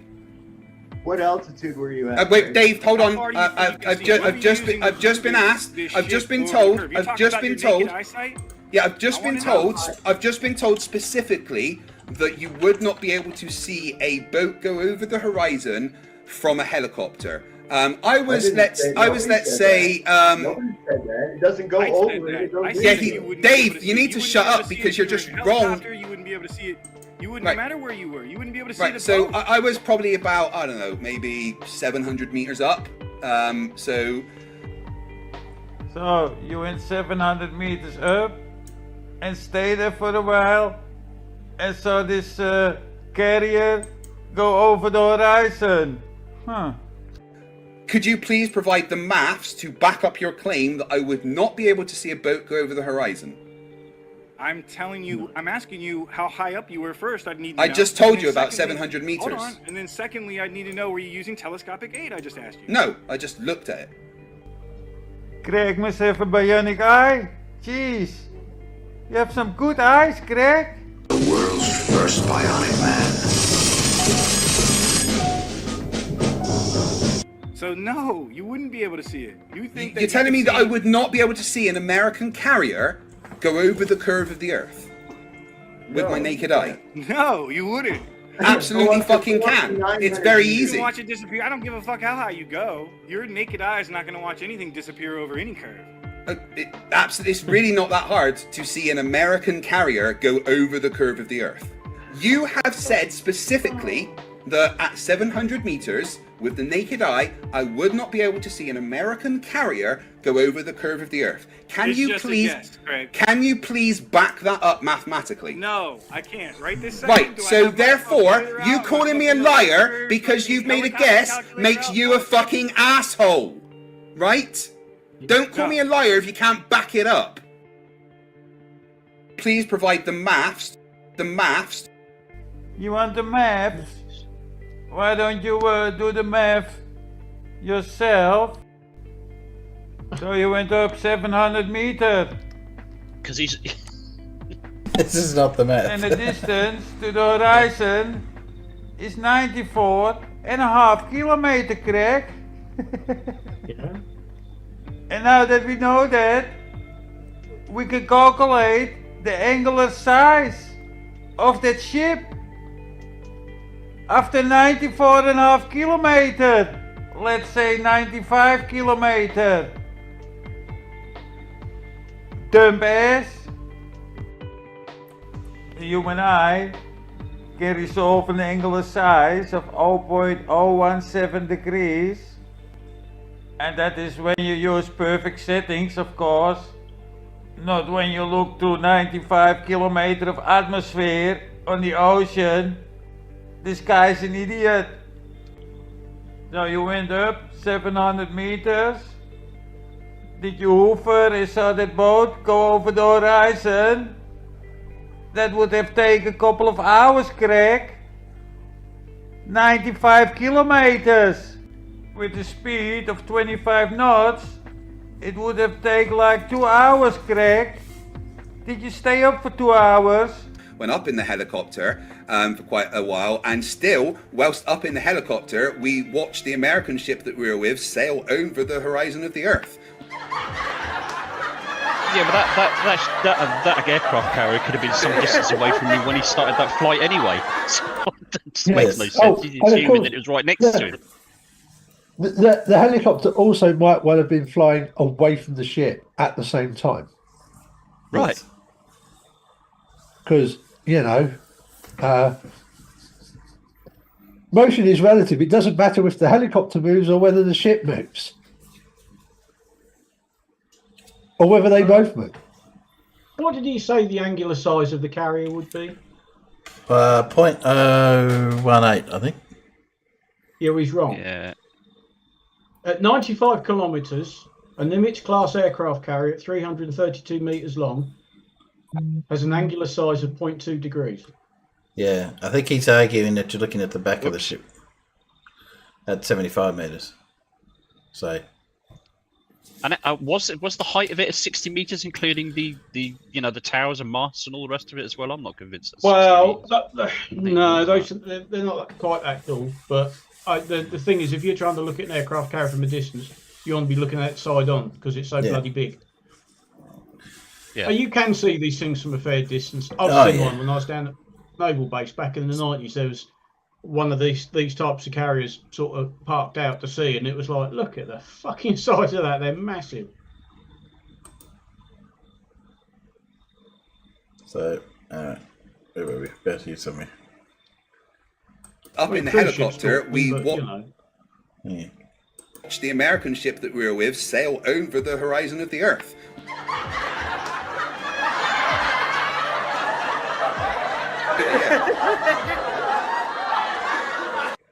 Things like massive oil tankers that can literally sit over the horizon. And the fact is that as you raise in altitude, you can see further on the globe. You can go in a hot air balloon and still watch boats go over the horizon of the Earth. You can see a boat go over the horizon of the Earth. That's what I've heard all. Absolutely, absolutely. Miles that I can see. Miles and miles and miles. It's just a fucking blur. I can now see.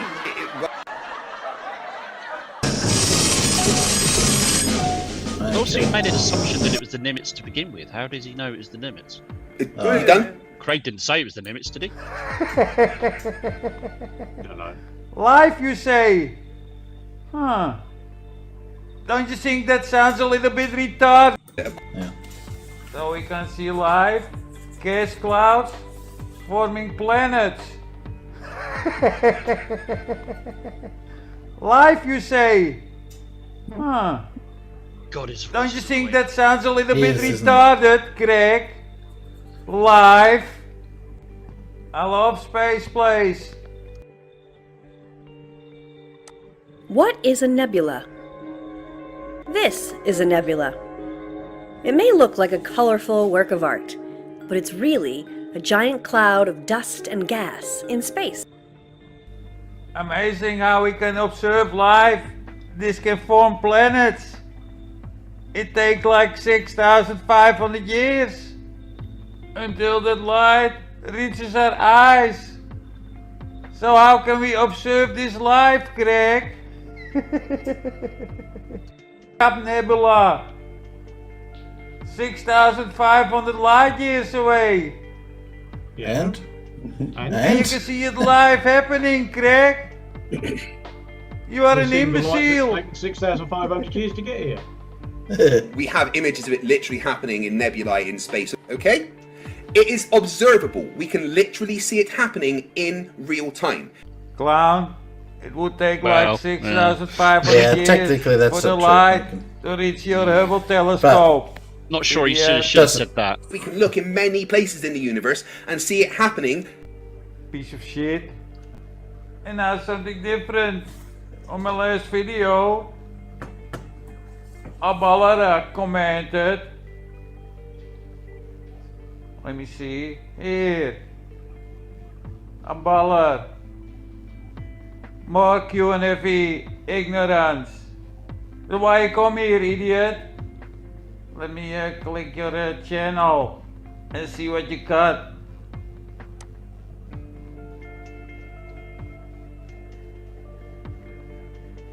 Oh, flat Earth and the observation of Sigma Octantis. So everywhere you look south, you see Sigma Octantis. That's not much different than your globe model. I think you ballers are a little bit ignorant.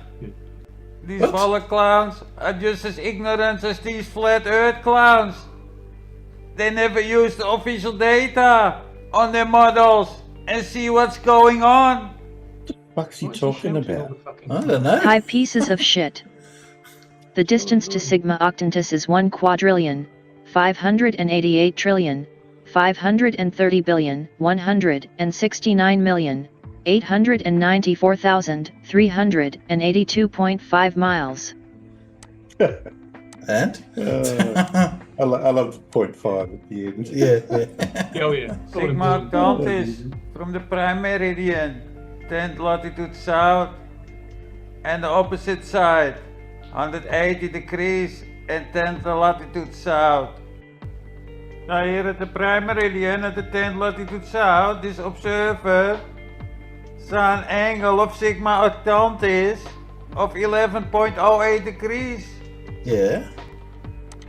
And here at the 180th longitude, at the 10th latitude south, the observer had an angle of 8.92 degrees. And? So these angles to Sigma Octantis are not parallel, but deviate with 2.16 degrees. We weren't talking about our And up to 270 light years, the deviation is about 10 light years. What? You got to be stupid to understand that.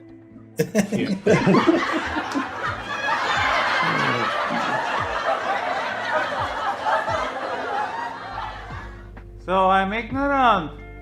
Yeah. Typical case of the pot and the kettle. You are projecting your bullshit onto me, idiot.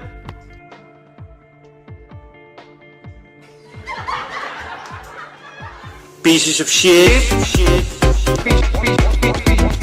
Piece of shit.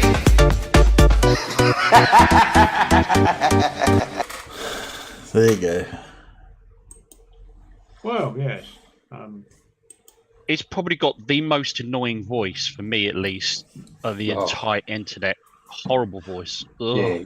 I'm a young all the time in this silly accent. I'm a retard. Yes. Well, they've all got annoying voices. Well, All no, of them but not as annoying as got him. Annoying voice. But It's that just one that he's got a horrible accent, and he shouts, he screams everything. Yeah. Yes. Why do you need to do that? I did hear MC Toon say something wrong the other day. Yeah. Oh, well, I'm sure he does occasionally. Yeah. Yeah. Sure. They were talking about how they find the mass of planets and stuff like that. Does anyone know? Anyone know how they do that? No, I don't. No. Interesting. I thought it was rude to ask a planet its weight. Yeah. I think Blue might know. Yeah, I'm sure Blue knows. No, I don't. No. Okay. What MC Toon said was he said, you know the weight of a planet because we know its distance from the sun and its orbital period around the sun. But that is wrong. Okay. Yeah. You need to find the mass of a planet, you need to observe things orbiting around that planet, not the planet around the sun. Yeah. Because the orbital period and the orbital radius depend on the mass of the central body, not the mass of the planet itself. Oh, okay. So by observing things that are orbiting around Jupiter and knowing how far they orbit from the center and what their period is, you can actually tell the mass of Jupiter. There you go. There you go. I didn't know that one. Did you let MC2 know that? Did you No, have the I'm sure. opportunity to do so? I'm sure someone will. I'm sure somebody else will. did. Yeah. I'll go on his Discord. I'm sure someone will point it out. I'll go have a look later. Well, speaking of annoying voices, oops, not that one. He said, had it all queued up. Here we go. Here's a more annoying voice. Just as annoying. Been trying to work on this video for weeks. Haven't had the time. Almost as bad, yeah. Almost as bad, yeah. Yeah. Banjo. Christ. Yeah. 30 minutes of banjo. Is it more annoying if I speed it up? Let's see. We'll do Be time for another cup of tea, sure. Time. Excuse me. But I'll see if I can get this done today. Normally don't record or make videos around this time of the day, but as I said, it's been weeks, so I want to see if I can record this quick video. So many of you know that I am originally from Brazil. I'm from São Paulo, and I live in Japan. Many of you know my story. I'm married to a Japanese woman. We have 2 daughters. From the time I lived in the US, I went to college in the US, spent almost 20 years there. So we have 2 daughters, born and raised in the US, and I live currently in Japan. And this you see my flight routes flying from Japan to my hometown. So sometimes you can fly through, these are the flights both way. You can fly from Tokyo to Detroit to fly domestically to Atlanta, Brasilia to my hometown, São Paulo. Normally we can fly through Europe anywhere, Frankfurt, Madrid, Lisbon, Paris. Okay, we can fly to any of these countries, from there to Tokyo.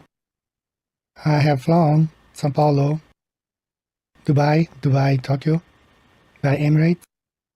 And to me, it's easier to go to LA to Tokyo. So these are my flight routes. And I want to concentrate on this one right now. So let's look here if this is just the flight routes above or in the inner circle, equator. This is the equator line. So I had to cut off the city, my hometown here. I'm interested in this part because if Earth were a globe, this would be spinning. That would be crazy to think that the Earth is spinning while these flights are all happening. Even though I'm not flying currently in these or these, but these flights happen like every day.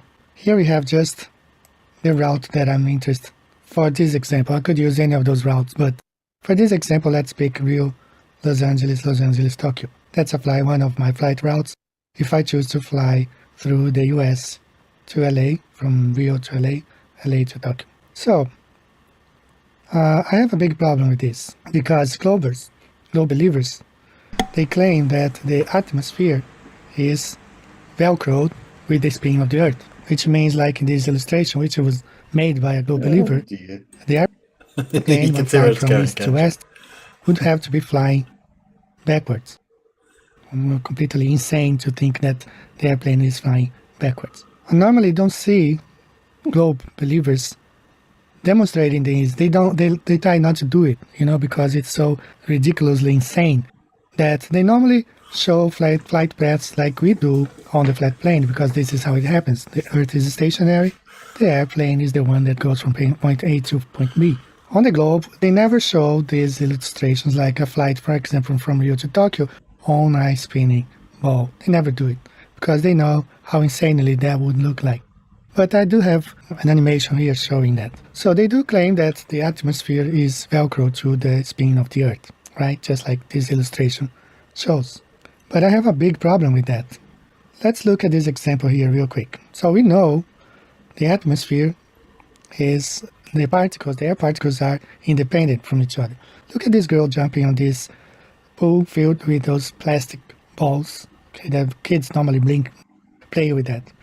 If she had jumped on to a swimming pool, the liquid part, you would see the ripples going to all directions. Okay, everyone would feel it.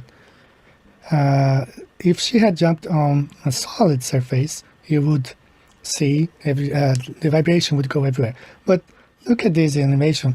The outer parts is not affected by her jump because she jumped on a pool filled with balls that are independent from each other. They're not attached to each other. That's how the atmosphere is. The gas particles are not solid, so they're not attached to each other. So to say that the airplane is flying and backwards because of the atmosphere, which is tied or velcro to Earth, it makes no sense at all. So I shout out to Rory Cooper for all his animations. And now here I'm comparing them side by side. On the flat Earth, you see my flight from Los Angeles to Tokyo. On a stationary Earth, how it goes from point A to point B. But on the ball Earth, the problem is that the airplane would be flying backwards, as you observe there. If the Earth was rotating east for the flight to Japan to take 10 hours, the plane would have to fly backwards. No. I mean, when you walk on the front of it, on the globe, you have to believe that this airplane is backwards. Yeah, that's right. It's the same. Just can't grasp the concept, can he? Is flying backwards. This is my main problem, like when talking to globe pilots, because they insist that the Earth is rotating. Now, some say that the Earth rotates under the airplane, as this guy, a mentor pilot, stated. Take a listen at what he says. But there are other drifts as well. Remember how we talked about the fact that the Earth was rotating and that the IRSs could feel that rotational speed? Well, as the aircraft gets airborne, the Earth will still be rotating under it. And if you are traveling in a north-southerly direction, the Earth will rotate below you as well. And the way that you fly, even though it looks like a straight line over the Earth's surface, since the Earth is constantly rotating, it means that the aircraft is also kind of constantly turning. And even this other pilot during a debate, Caleb was debating him, he said the same thing, that the Earth was spinning under a hot air balloon. I just want to ask you, as a pilot, do you understand how? Do you know how like pilots, like plane systems, how they work? Okay, how does an heading indicator suggest the Earth is spherical? So the problem with the heading indicator, or vacuum heading indicator, is that every 10 to 15 minutes you have to readjust it to make sure that it works correctly, so that it's showing the correct indication.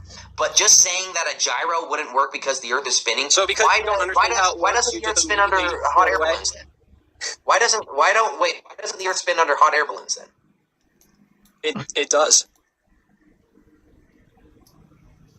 You're joking. The Earth rotates while we're in the air. Yes, the Earth spins. But let's just ignore that. Let's stick. I think the bloke just chose poor choice of words there. He's saying it doesn't stop spinning.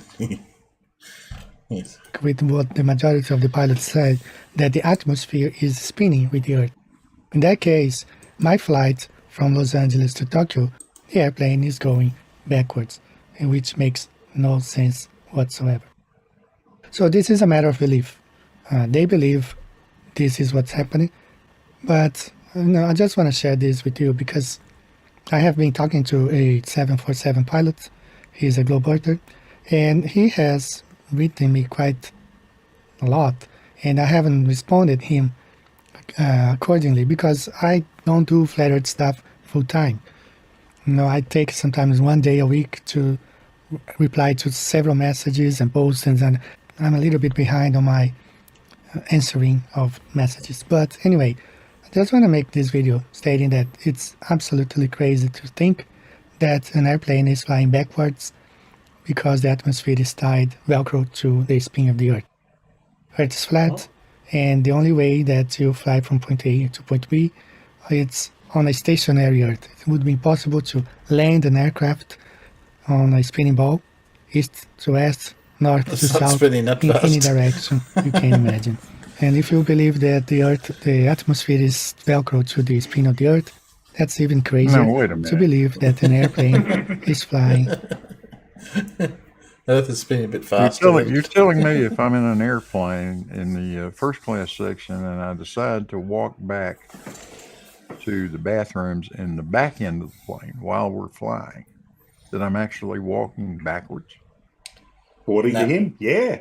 Well, you are when you're walking back to your seat. You must be walking backwards. You cannot possibly believe that I'm walking backwards. I know. That's how stupid it is. But that's exactly what this buck-knuckle just tried to tell us. Yeah, exactly. Frames of reference are out again. Yeah. But I like this animation. Is that there's no way the Earth is spinning as fast as that animation would be. Backwards when trying to fly from east. For a plane landing, right? To west. Earth is flat by what we observe, by what we feel. We are not rotating. We're not going anywhere. Unless there's an earthquake, when we feel Earth shaking. We just had one 2 days ago here in Japan. We had a big one on New Year's Day. And it happens often. But anyway, other than that, we live on a stationary plane. And we take the flights and we go to the destination. And Earth does not spin. The atmosphere is not Velcro to a spinning ball Earth. Everything stays fixed and immovable, just as the scriptures say. So thanks for watching, guys. Talk to you next time. See you later. Bye-bye. Don't waste any more time. Visit the links above now and... No, that's not.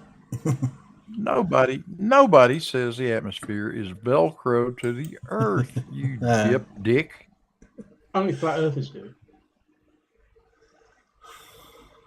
Yeah, just because we're all spinning, atmosphere and all. Although, No. Blue, I have flown radio-controlled model aeroplanes. Realised after I'd launched it that maybe it was a bit too windy when it was stationary at full fixed-wing aircraft, stationary at full throttle relative to the ground. I've gotten real airplanes to fly backwards before. I've seen a fixed distortion do that. Yep. Because they can fly very slowly anyway, because they can maintain such a high angle of attack. As he flew along Duxford airfield, along the airstrip there, and the wind was blowing the other way, and bugger me, he was down near hovering. Yeah. Yeah. Well, they do have lots of slats and flaps, don't they? Yeah, well, that's what they were built for. But yeah, if you do it into a strong enough headwind, you can hang there. He was pretty. He ever so slightly got some forward movement, but he'd got it just right, and he was almost doing a Harrier job, you know. I think the stalls at about 35 knots. Yeah, and that was quite a wind he was flying into. Yeah, he'd got the balance just right. That was quite impressive.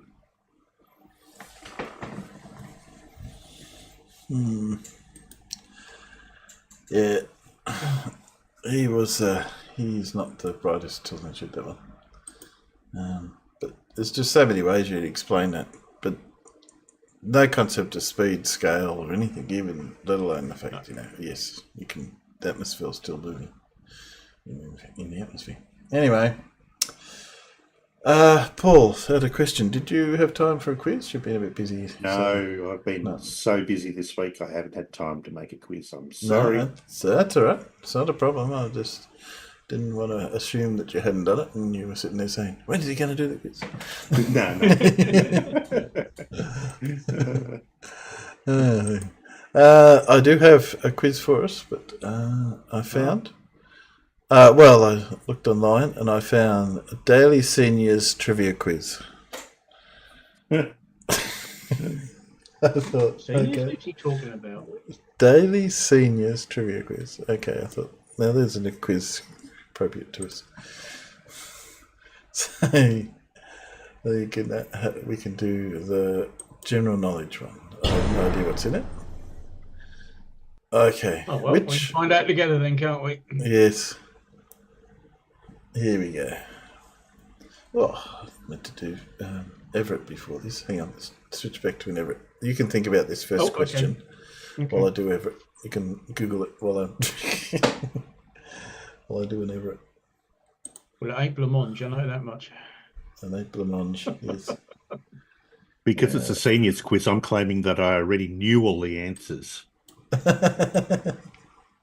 Okay. I didn't say I know them. I said I knew them. You knew them? Yeah. Yes. Yeah. Just don't know them anymore. I knew those answers once. Oops, hang on. Okay.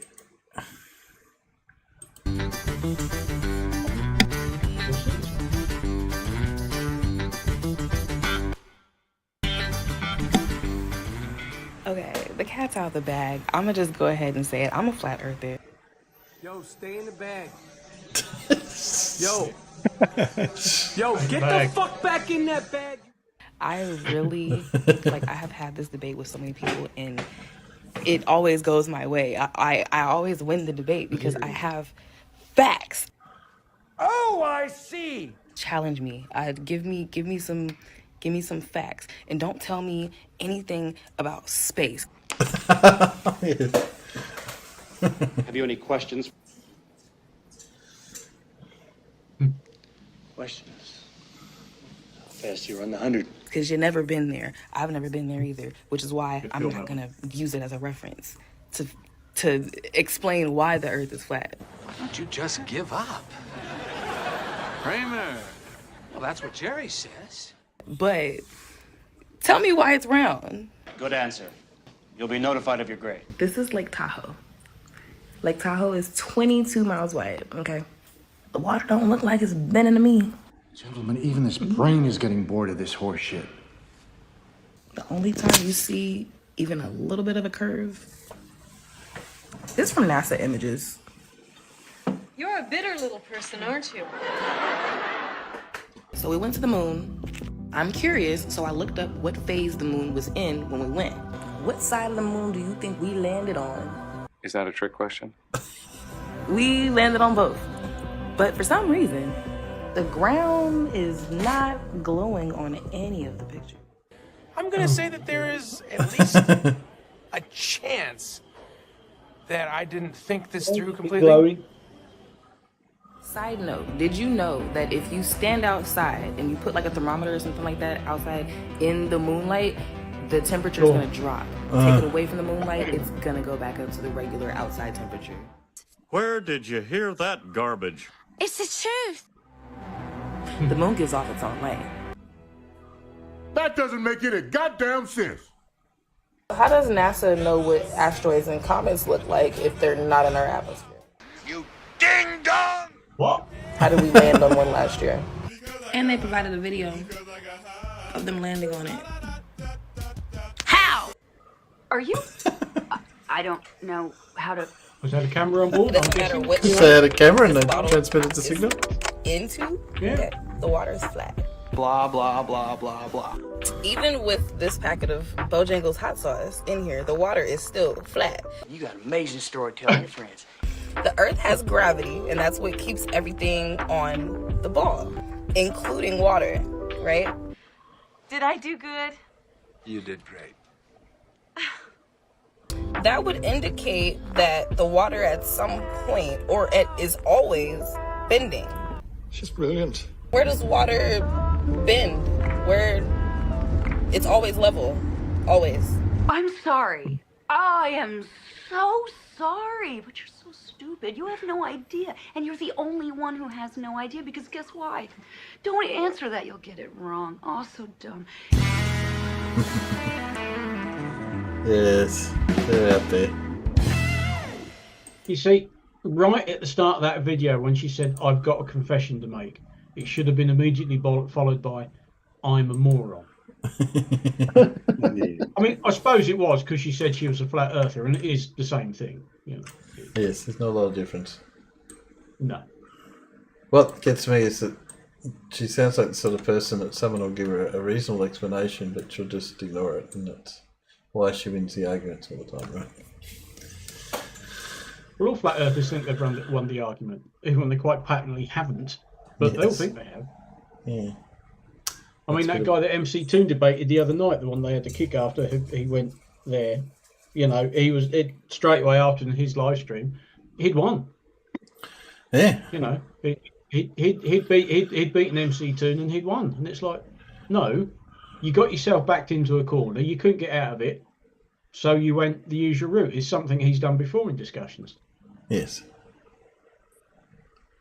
Because he knows he knows that he's not going to rage quit. He's gonna get himself kicked out of the discussion, and then say he won. Yes, because he got kicked out. They'll say, "Oh yeah, I won that argument." No, he didn't. No, because he got kicked out. So therefore, you won.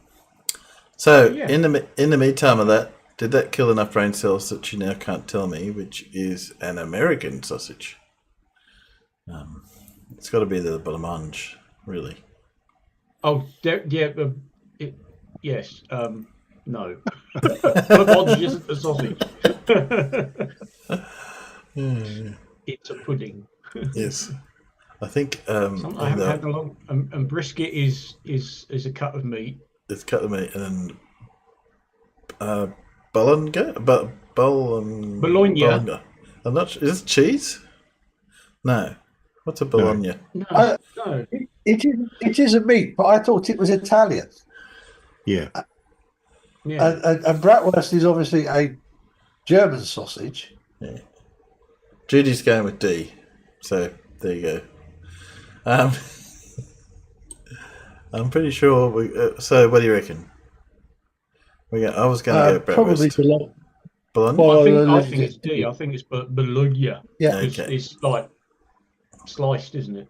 I remember. So, because we're saying that's German, so this has got to be American. Okay, let's go with that. 10 points. Yeah. Yay. You can have a sandwich. The flag of which country of 4.6 million is green, white, and orange? Oh, that's really difficult, isn't it? Yeah. Oh, God. And became a national flag in 1916. Since it became the national flag in 1916. Yes. Because, what's India? India is white and green. Ireland is green, white, and orange. I think the 4.6 million kind of gives it away. Well, it can't be India, right? Correct. There's more of them. Pretty sure it's not them 4.5 million. Sure. And I'm pretty sure it's not in the Middle East either. No. So, Ireland or Ireland? Okay, we're going Ireland or Ireland, I think. Ireland or Ireland. Yeah. Okay. Amish people of Pennsylvania. I can't even say that. Irish people. I won't be able to say it now. Irish people of Pennsylvania refer to themselves not as Amish, but what? Big hats, bearded kin, righteous clan, plain folk. I don't know. I'm gonna divert to Blue. Blue, you there? You're probably closer to this question than I am. None of the above, says Fred Bailey. I'm going with D. Well, I'm ruling out A and B So I can't see them calling themselves Righteous Clan. It sounds a bit, on yourself. Pretentious, doesn't it? Yeah. So let's go with D. Plain folk seems logical. Yeah. Hey. What is a koto?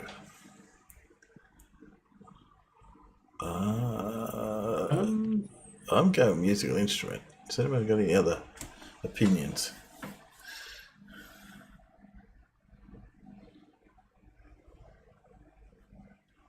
I think a koto is that stringed guitar, but I Is could it? be wrong. Oh, well, we'll go with that then. I don't know. Never heard of it before.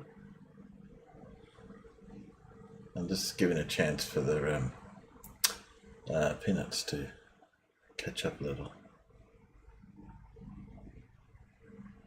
Japanese dish says forward.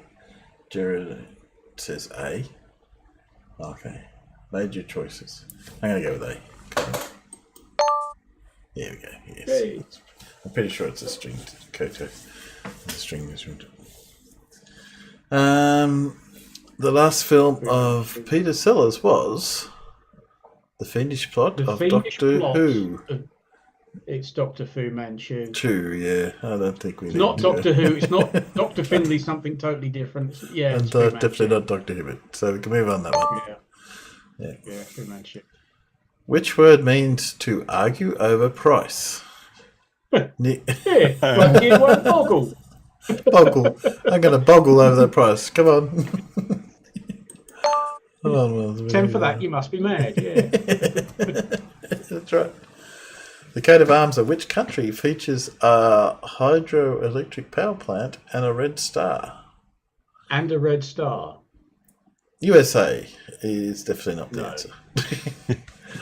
My guess would be North Korea because they're a communist country, aren't they? Do they have a power plant on their? I don't know. If you put it in front of me, I couldn't tell you what it was. But Judy thinks that's it's just the my US. It's the flag of the USA. So, unless of course she's a little bit behind in answering the previous question. Yeah. I don't think it's Samoa. It's got to be. I can't see it being Fiji because I'm pretty sure that's got Southern Cross on it.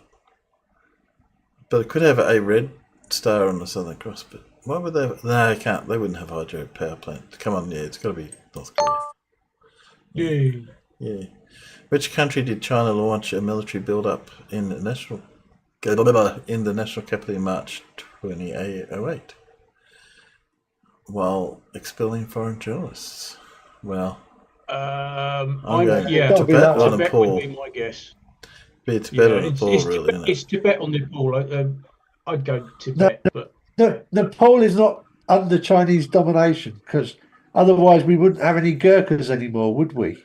No, that's right. oh, that's true. It must be Tibet then. It's not Gotta be Taiwan Tibet. because Definitely not Taiwan. they'd love to be made Taiwan. Thank you very much. Yeah. Yeah. Okay. 10 points. Okay.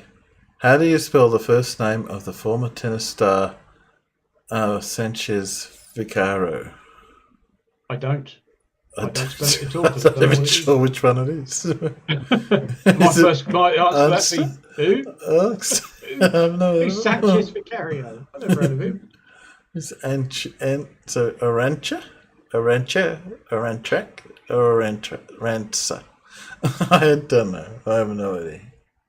Okay, Peanuts, I'm looking for an answer from you for this. Unless somebody knows. Unless Blue's a secret tennis fan and can tell us.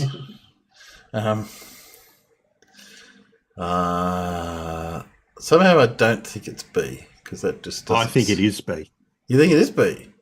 Yeah, I think the other ones don't make sense. Well, I was going to say that didn't make any sense to me, C. Or an A. So I was going between B, but I just didn't think... Being a foreign name, I'd say B. So if we get it wrong, we don't get 10 out of 10. So plain ball. Yeah. Oh, there you go. See, I told you. Okay, Paul Abdul hit what attract? Opposites. Opposite, you'd think, wouldn't you? I remember that song. Yeah. Yeah. Quiz. Not for any particular reason. I just There we remember. go. Yeah. Your personal test. We rank 746 of us. We got 100 points, but we're still right down here. Come on, that's a bit rough. Only 30 from the bottom. Presumably you have to keep playing. Maybe, yeah, I don't know. I don't know how that works. Anyway. So, do you want to do another one? Or we can go to something else? We can do science and nature, what do you reckon? Yeah, let's have a crack at science and nature. I bet they're not as bad as Paul's questions. It's not a hard quiz. Okay, here you go. What is the largest living bird? A rhea, an ostrich, cassowary, or an emu? Well, it's not cassowary because emus are bigger than cassowaries.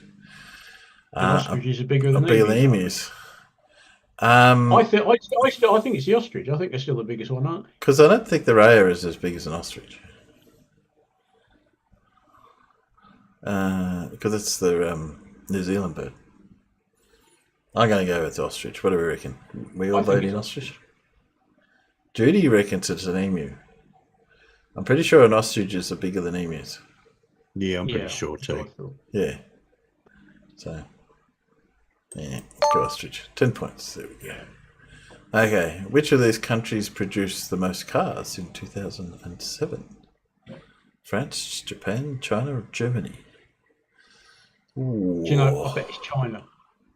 Yeah, I was going to say, I bet it's China.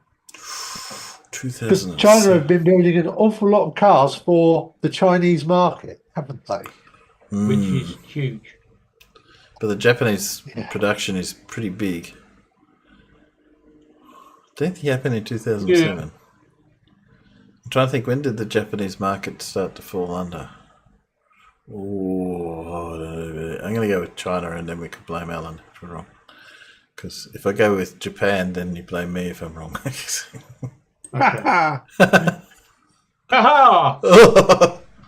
We were wrong. So we got 5 points. That's right. Yeah.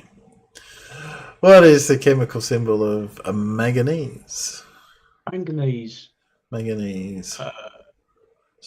Well, it's not Mg. It's MG. Is it MG? Mn. No, it's definitely not MG. Oh, is it? It's an awfully long time since I've looked at a periodic table, I have to admit. And it won't be MAN, it won't be A or D, because it's No. Okay. What's MG? Oh, yeah, sports car. Yes, MG is a sports car. That's that period. That special place on the periodic table called sports car. Yeah. Okay. When glass breaks, the crack moves at the speed close to what? Oh. I believe it's actually the speed of sound in the glass, but I'm going to guess that I'm going to think that's going to be probably 500 kilometers per hour. Yeah. I don't know. I don't think it's going to be 5,000. If I was picking one, I'd go with 500. Because it's not 5. So let's go with that. No, we're wrong. Oh, okay. Second guess. Speed of sound in solids is usually pretty high in the thousands, so I'd go for B. We'll go for B next. 5,000. Yeah. There we go. Oh, there we go. Okay. What 1884 product developed by Lewis Waterman changed people's writing habits? Fountain pen, biro, quill, or inkwell? Well, let's rule out C and D. So, biro? Would the biro be 1884? I'd have thought fountain pen. I thought biro was later. I thought biro was 20th century. 20th. Biro's 20th century. I'm sure it is.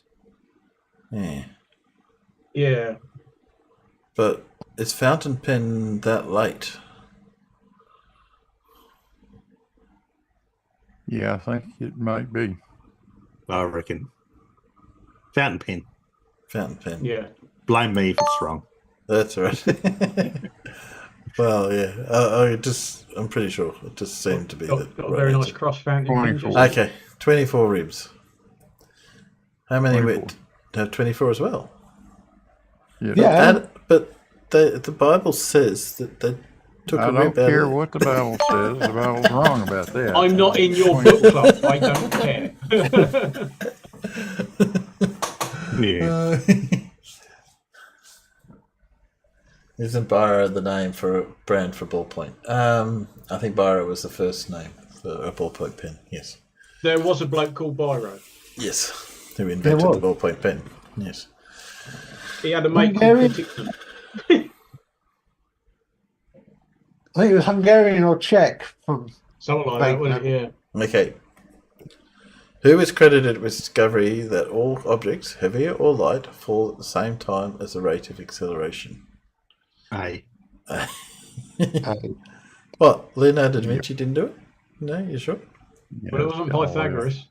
Didn't Louis Pasteur do it while he was doing his experiments with the germs? He did it by rolling balls down inclined planes.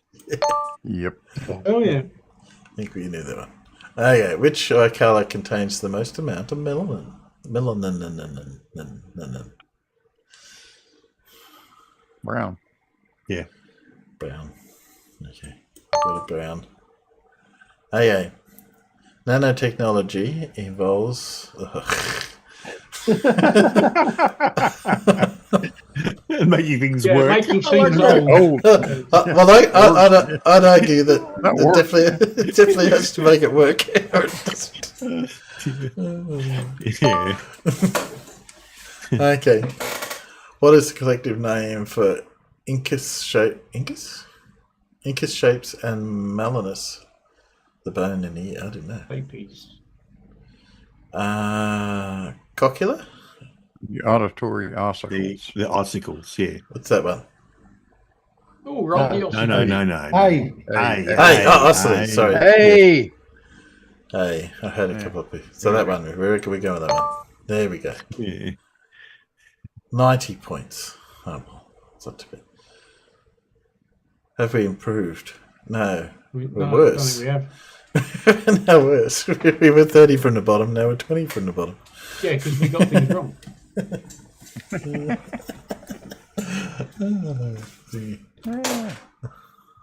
Oh, well.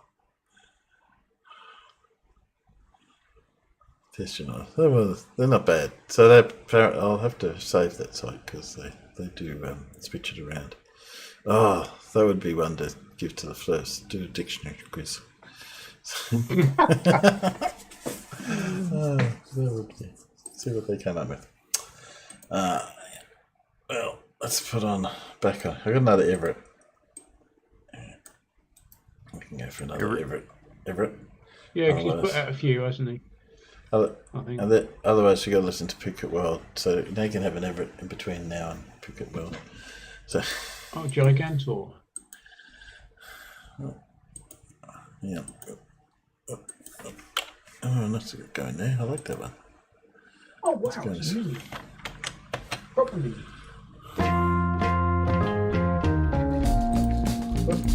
It was already up there.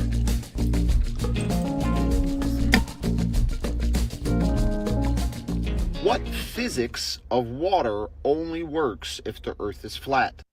It's not what physics of water. All physics of water prove a flat Earth.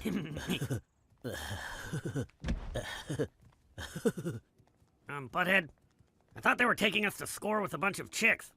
We're like in a hospital or something. They said they're putting us under observation. We're already getting noticed, Beavis. Our plan is working. Oh, yeah. All bodies of water, or all bodies of liquid, need a container.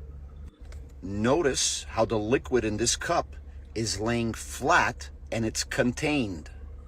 I bet you think I'm crazy, right? Well, I am crazy. I'm Crazy Weinstein. And do I have deals for you? Do I? No, of course not. I'm just crazy. Let's scale it up a little bit to these puddles of water. Right here is where the water is contained. This water is calm, so it's laying flat. What about the reflection of that water in the sky?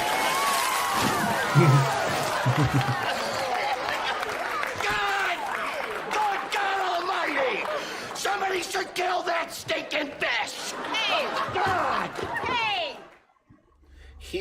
we're going to scale it up even larger. Here's a swimming pool.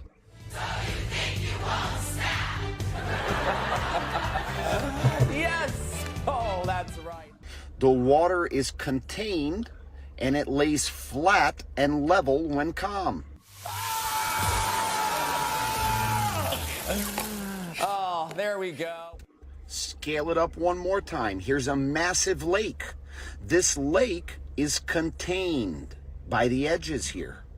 All of this water is flat and level when it stays calm. It's not actually at that scale. We'll sell you this title for $1,000, but you can't have my hat. No, don't touch my hat. Don't touch my hat. If I lose my hat, then from Mars we'll burn my hair. Why? Because I'm crazy. If this body of liquid needs a container, this body of liquid needs a container. How big does the body of water have to be, or the body of liquid in this case, have to be in order for the physics to change?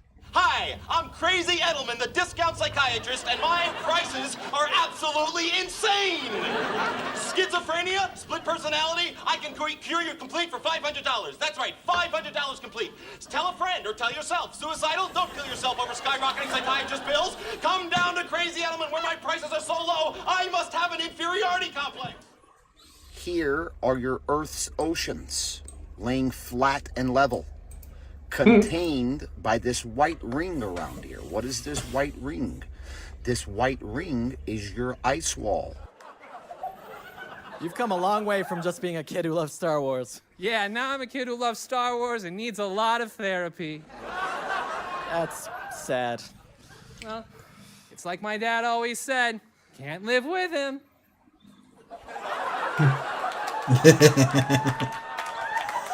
Yeah. No matter how bad we want it to, the physics of water does not change as the container grows. The bigger the body of water, eventually it's going to start to curve over the Earth. Impossible. He is retard. We like to laugh on him too. Why not? He have a brain like a chicken. We have to deny all actual science and believe in pseudoscience. Science that is not measurable, observable, or repeatable. So come on down to Crazy Edelman for the lowest prices in all types of therapy. We've got Freudian, we got primal scream, group, sexual, and much, much more. All at rock bottom prices, low prices, low prices. How did we get so low? I must have brain damage.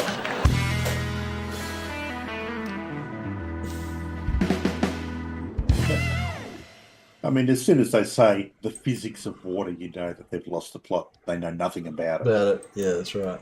I mean, they're talking about Navier-Stokes? Are they talking about viscosity? Are they talking about thermodynamics of water, or phase transitions, or anything? You know, like they talk about anything except physics.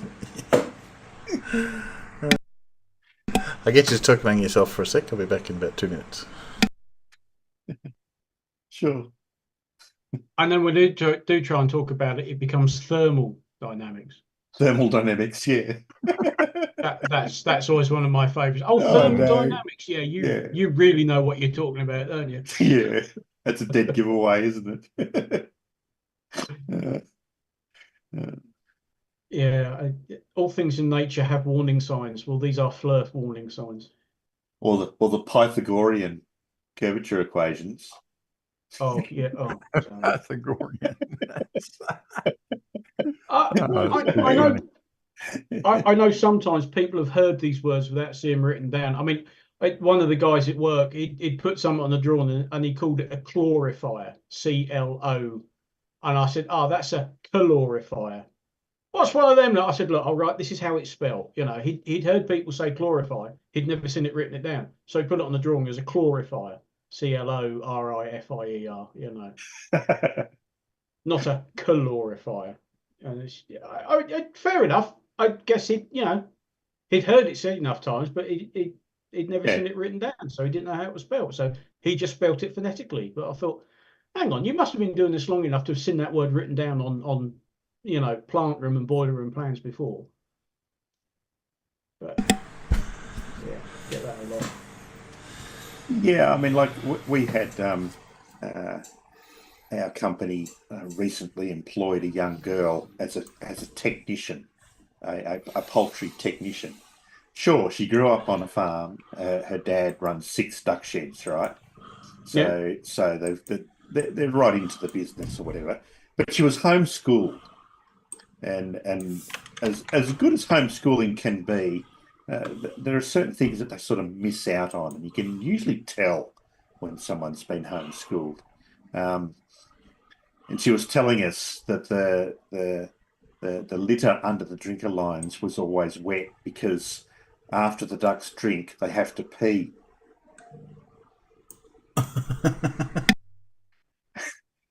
And I'm thinking, you're a technician, a poultry technician.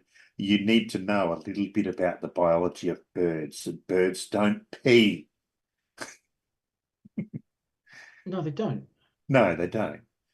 It all comes out the one hole, not as pee. Yeah. Yeah, that's why chicken and turkey shit smells so much of ammonia, because it's all mixed in together. Yeah. It's all just one. And oh boy, does it stink. Oh yeah. Oh yeah.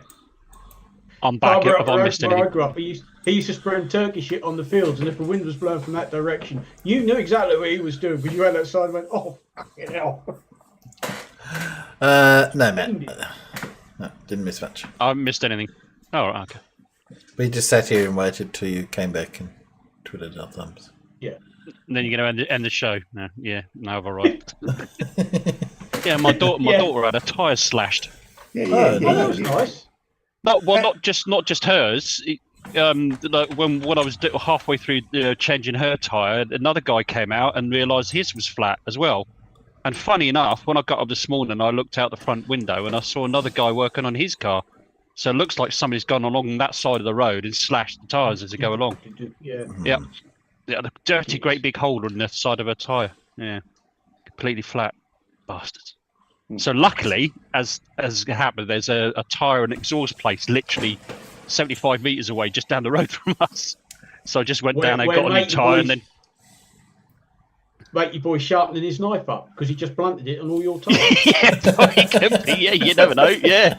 Yeah. Business is slow, let's go stab some tyres. Yeah. I mean, funny enough, as luck has had it, they picked on the tyre that was starting to get a little bit thin anyway.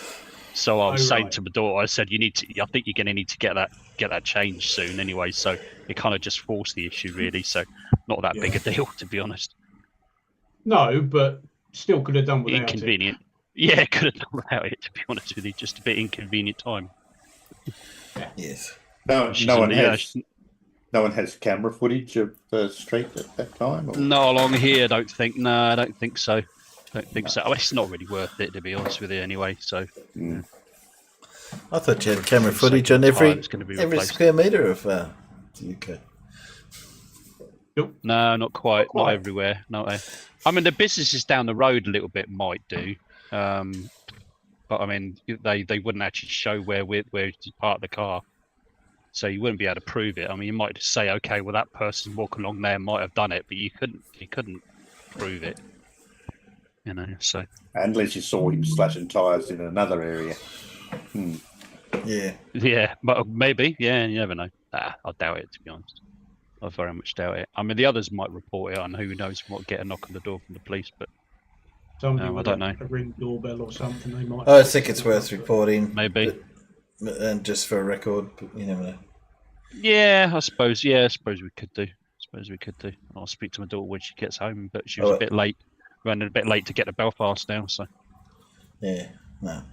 Yeah, like I said, it was going to be replaced anyway soon, probably in the next couple of weeks or so, but, so. Pub I went to for a meal tonight, I had to travel towards the east to get there. My brother lives on the west side of that, so he was travelling the other direction. He came through a sort of major regional centre in our area called Horsham, and he said they had the road blocked off at a service station there, and they had this dude on the ground with arms behind his back with handcuffs on, and they were checking through his backpack and using a drug test kit, and so obviously they were getting in for drugs. Yeah. Found him dealing probably. Yeah. I saw a cop car chase a few months back, just before Christmas here in town, which is unusual. Mhm. Yeah, no, I don't think I've ever seen one before. But yeah, this car came turning through town, and literally just like a few seconds behind it, it was a police car chasing after him. I mean, this car was going like a bat out of hell, so he was the cops were definitely chasing him. Yeah. But yeah. Luckily, it wasn't during rush hour or something like that. It was quite quiet time at the moment. But yeah, luckily. Yeah, well, that's when the police are trained to back off, aren't they? If it's getting too dangerous, Yeah. stop chasing it. You'll Yeah. just force them into doing something bloody stupid. Yeah. Oh, one more video for you. Speaking of stupid. Our Go on, cops Blue. will chase people for stupid reasons and end up Yeah, they getting can do. innocent people hurt. Yeah. Happens way too often. You don't have the same control rule. Well, I suppose each police force is different. But yeah, we have rules that they've got to back off after a certain distance and whatever, because the person will always get caught eventually. So What intrigues me about American police chases is some of them, you see them going for hours down the freeway at like 20 kilometres an hour, where the police there's about 60 police cars behind this person driving it slowly down the freeway, and they all stay behind. And when the car stops, they all stop, and then they wait for it to start up again and continue the chase. I mean, Well, that was a bit like the OJ. Yeah. That was like OJ Simpson thing, wasn't it? I mean, there was like a whole train of cars going away, and he's going like 15 miles an hour. Yeah. What the hell? I guess that's the difference between a country that has, like, everyone has guns and a country like Australia where almost no one has a gun. yeah, that's right. Yeah. Well, then again, you do see the other ones where the policeman, the person's, they put on their lights and the person hasn't pulled over in 10 seconds, and then they pit them. And it's like, That's why they're getting rid of the pit maneuver. I mean, I think they can do that in the UK, but they've got different manoeuvres. They call it. I think they call it boxing. I think they is, and it involves three cop cars. So one behind, one in front, and one at the side. T-pack, I think they call it. Sometimes they do pit maneuver, but it's very rare. Very, very rare. Yeah, it's to slow him down and not to give him anywhere.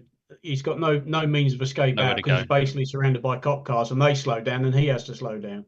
Whereas the Americans seem to go, "Thank you very much. Boom. I'll just smack the back of your car, and you'll spin out of control." Back shortly.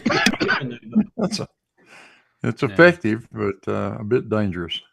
Slowly. I've seen videos of one cop. He did a pit maneuver on the car in front. Took that car out, but he took himself out too, and he ended up going off the road and running the car. And it's like that's rather a Pyrrhic victory, isn't it? You've taken him out, but you've just written your own car off too. There's a fair number of fatalities every year because of the police using that maneuver. Yeah. I said they've got some. I don't know why they call it. I do not know why they call it the pit maneuver, like they thought of it. That was invented by Dale Earnhardt. Okay. Nothing to do with Brad Pitt. Oh, racing driver. Oh, okay. Hell yeah.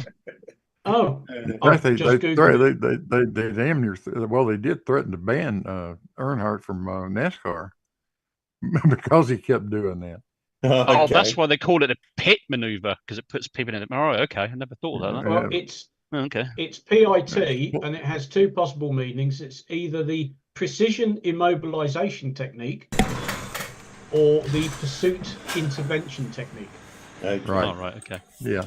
But like I say, they represent it like they thought of it. They didn't think of it. No. I see they've got Dale some. Earnhart thought of it.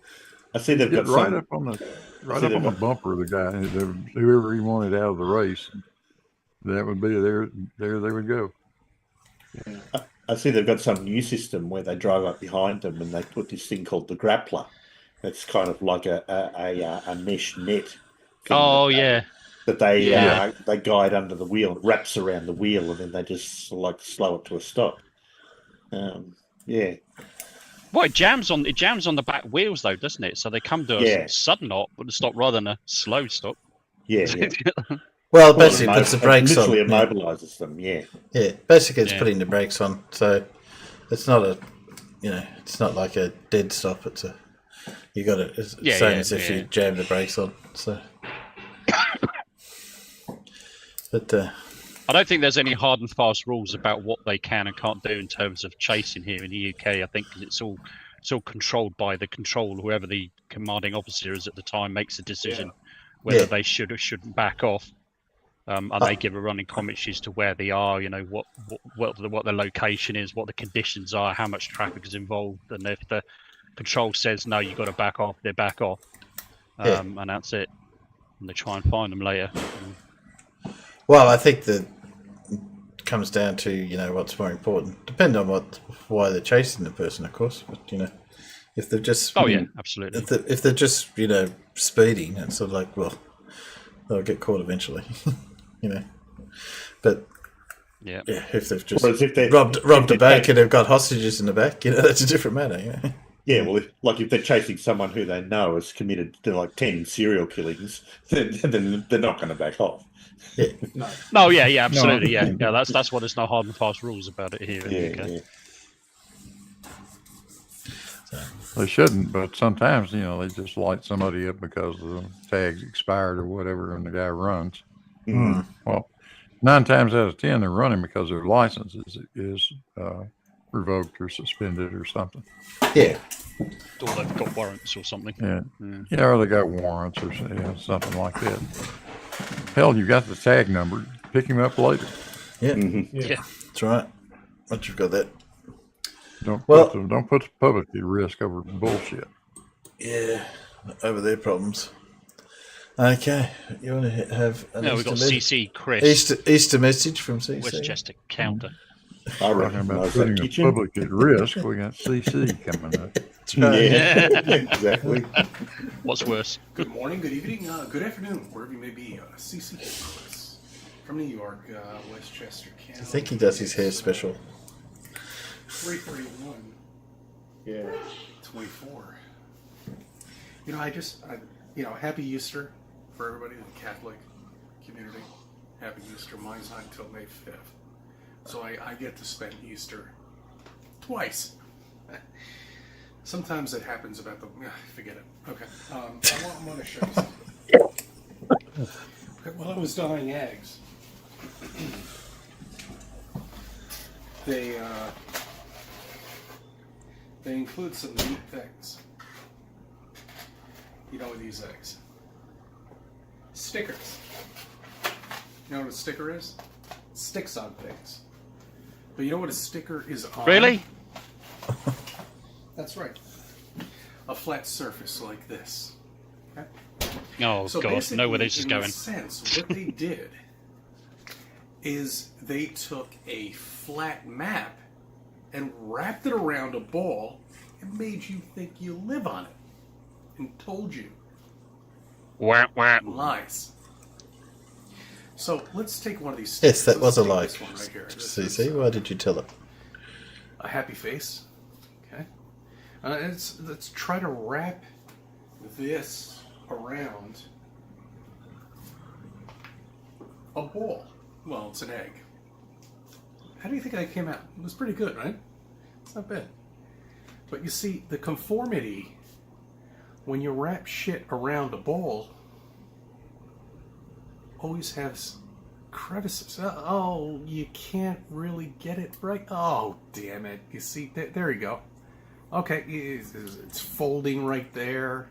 It's creased. It doesn't look right.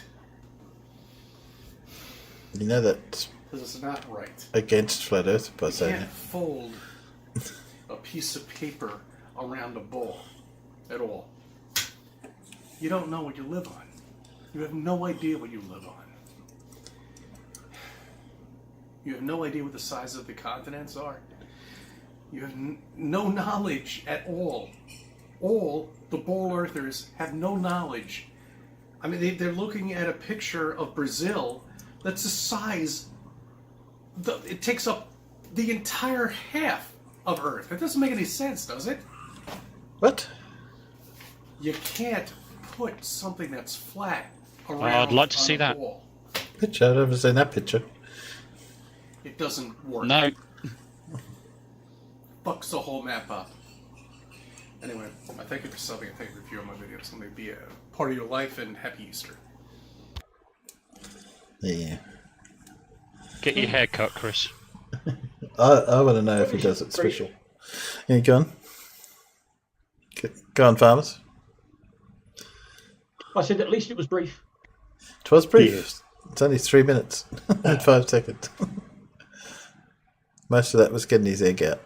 So Yeah. Oh. it's another flat earther who's proved it with an egg. So go on. I'm guessing that was the perfect time for a phone call then. It was, yes. Yeah.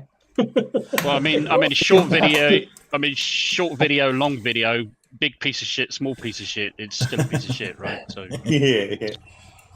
That's true. That is, yeah.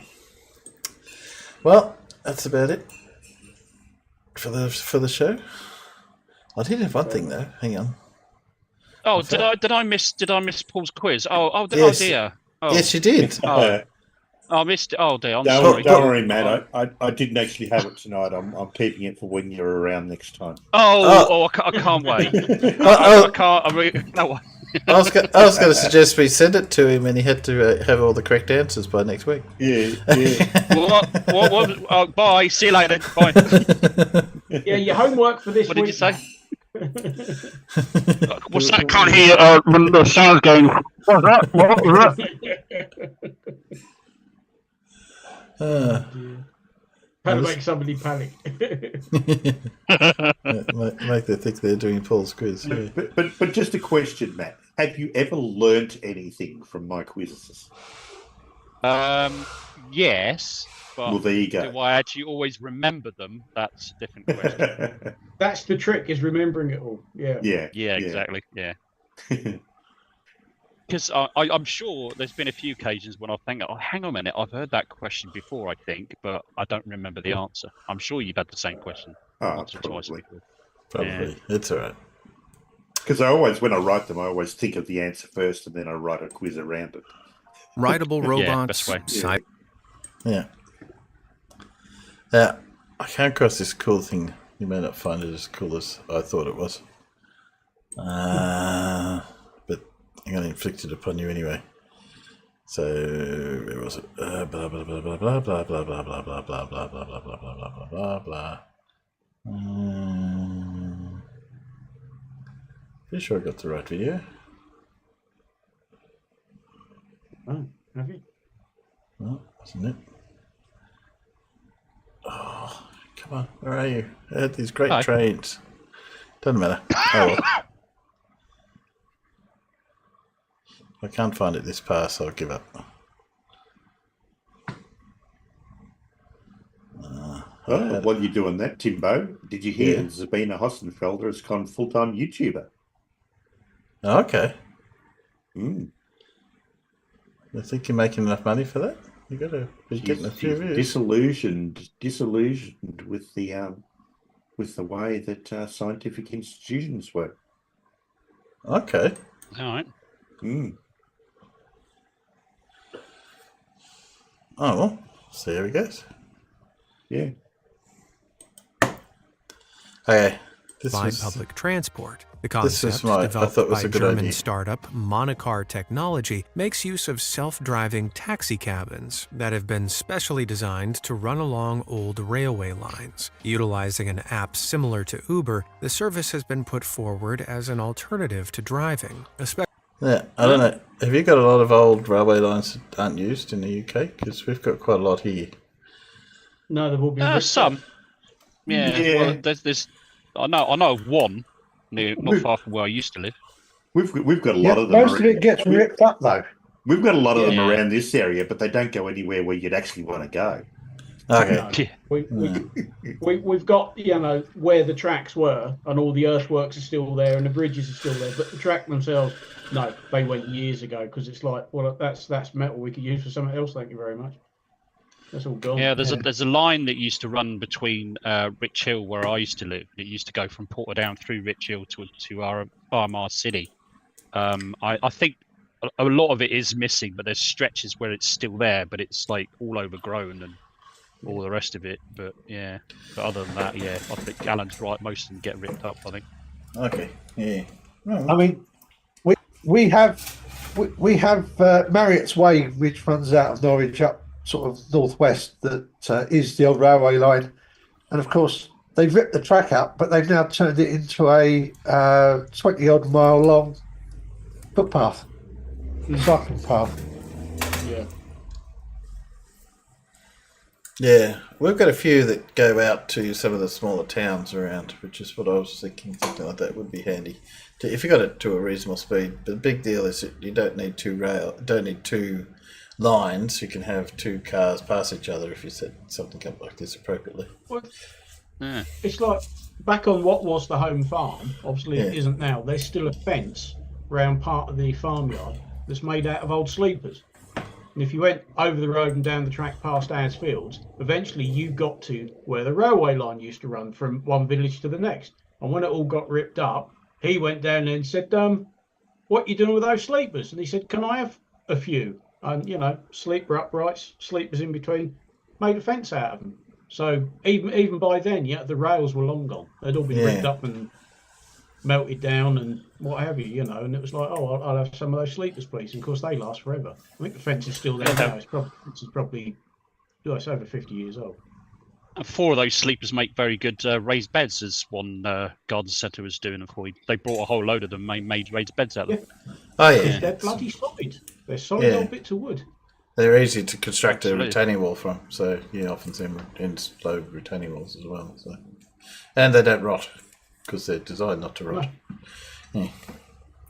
So the sleepers themselves are a great thing, but it's a shame because if managed well, the rail is quite an efficient transport system, but it's got to be going places where people want to be and all goods want to be, obviously. But definitely for mass transport over distance, it's the way to go. Anyway, I think that's it. We might call it a night. Oh, thank you very much. That's okay. Okay. Yeah. So, thanks guys for coming. I might. Always a pleasure. Never chore. Try to make it interesting. So, we might give it an end. If you guys want to say goodnight, Peanuts, I will say. Oh, you got the thing. Oh, good. Good night, Peanuts. Good night, Peanuts. Good night, Peanuts. Right. See you guys.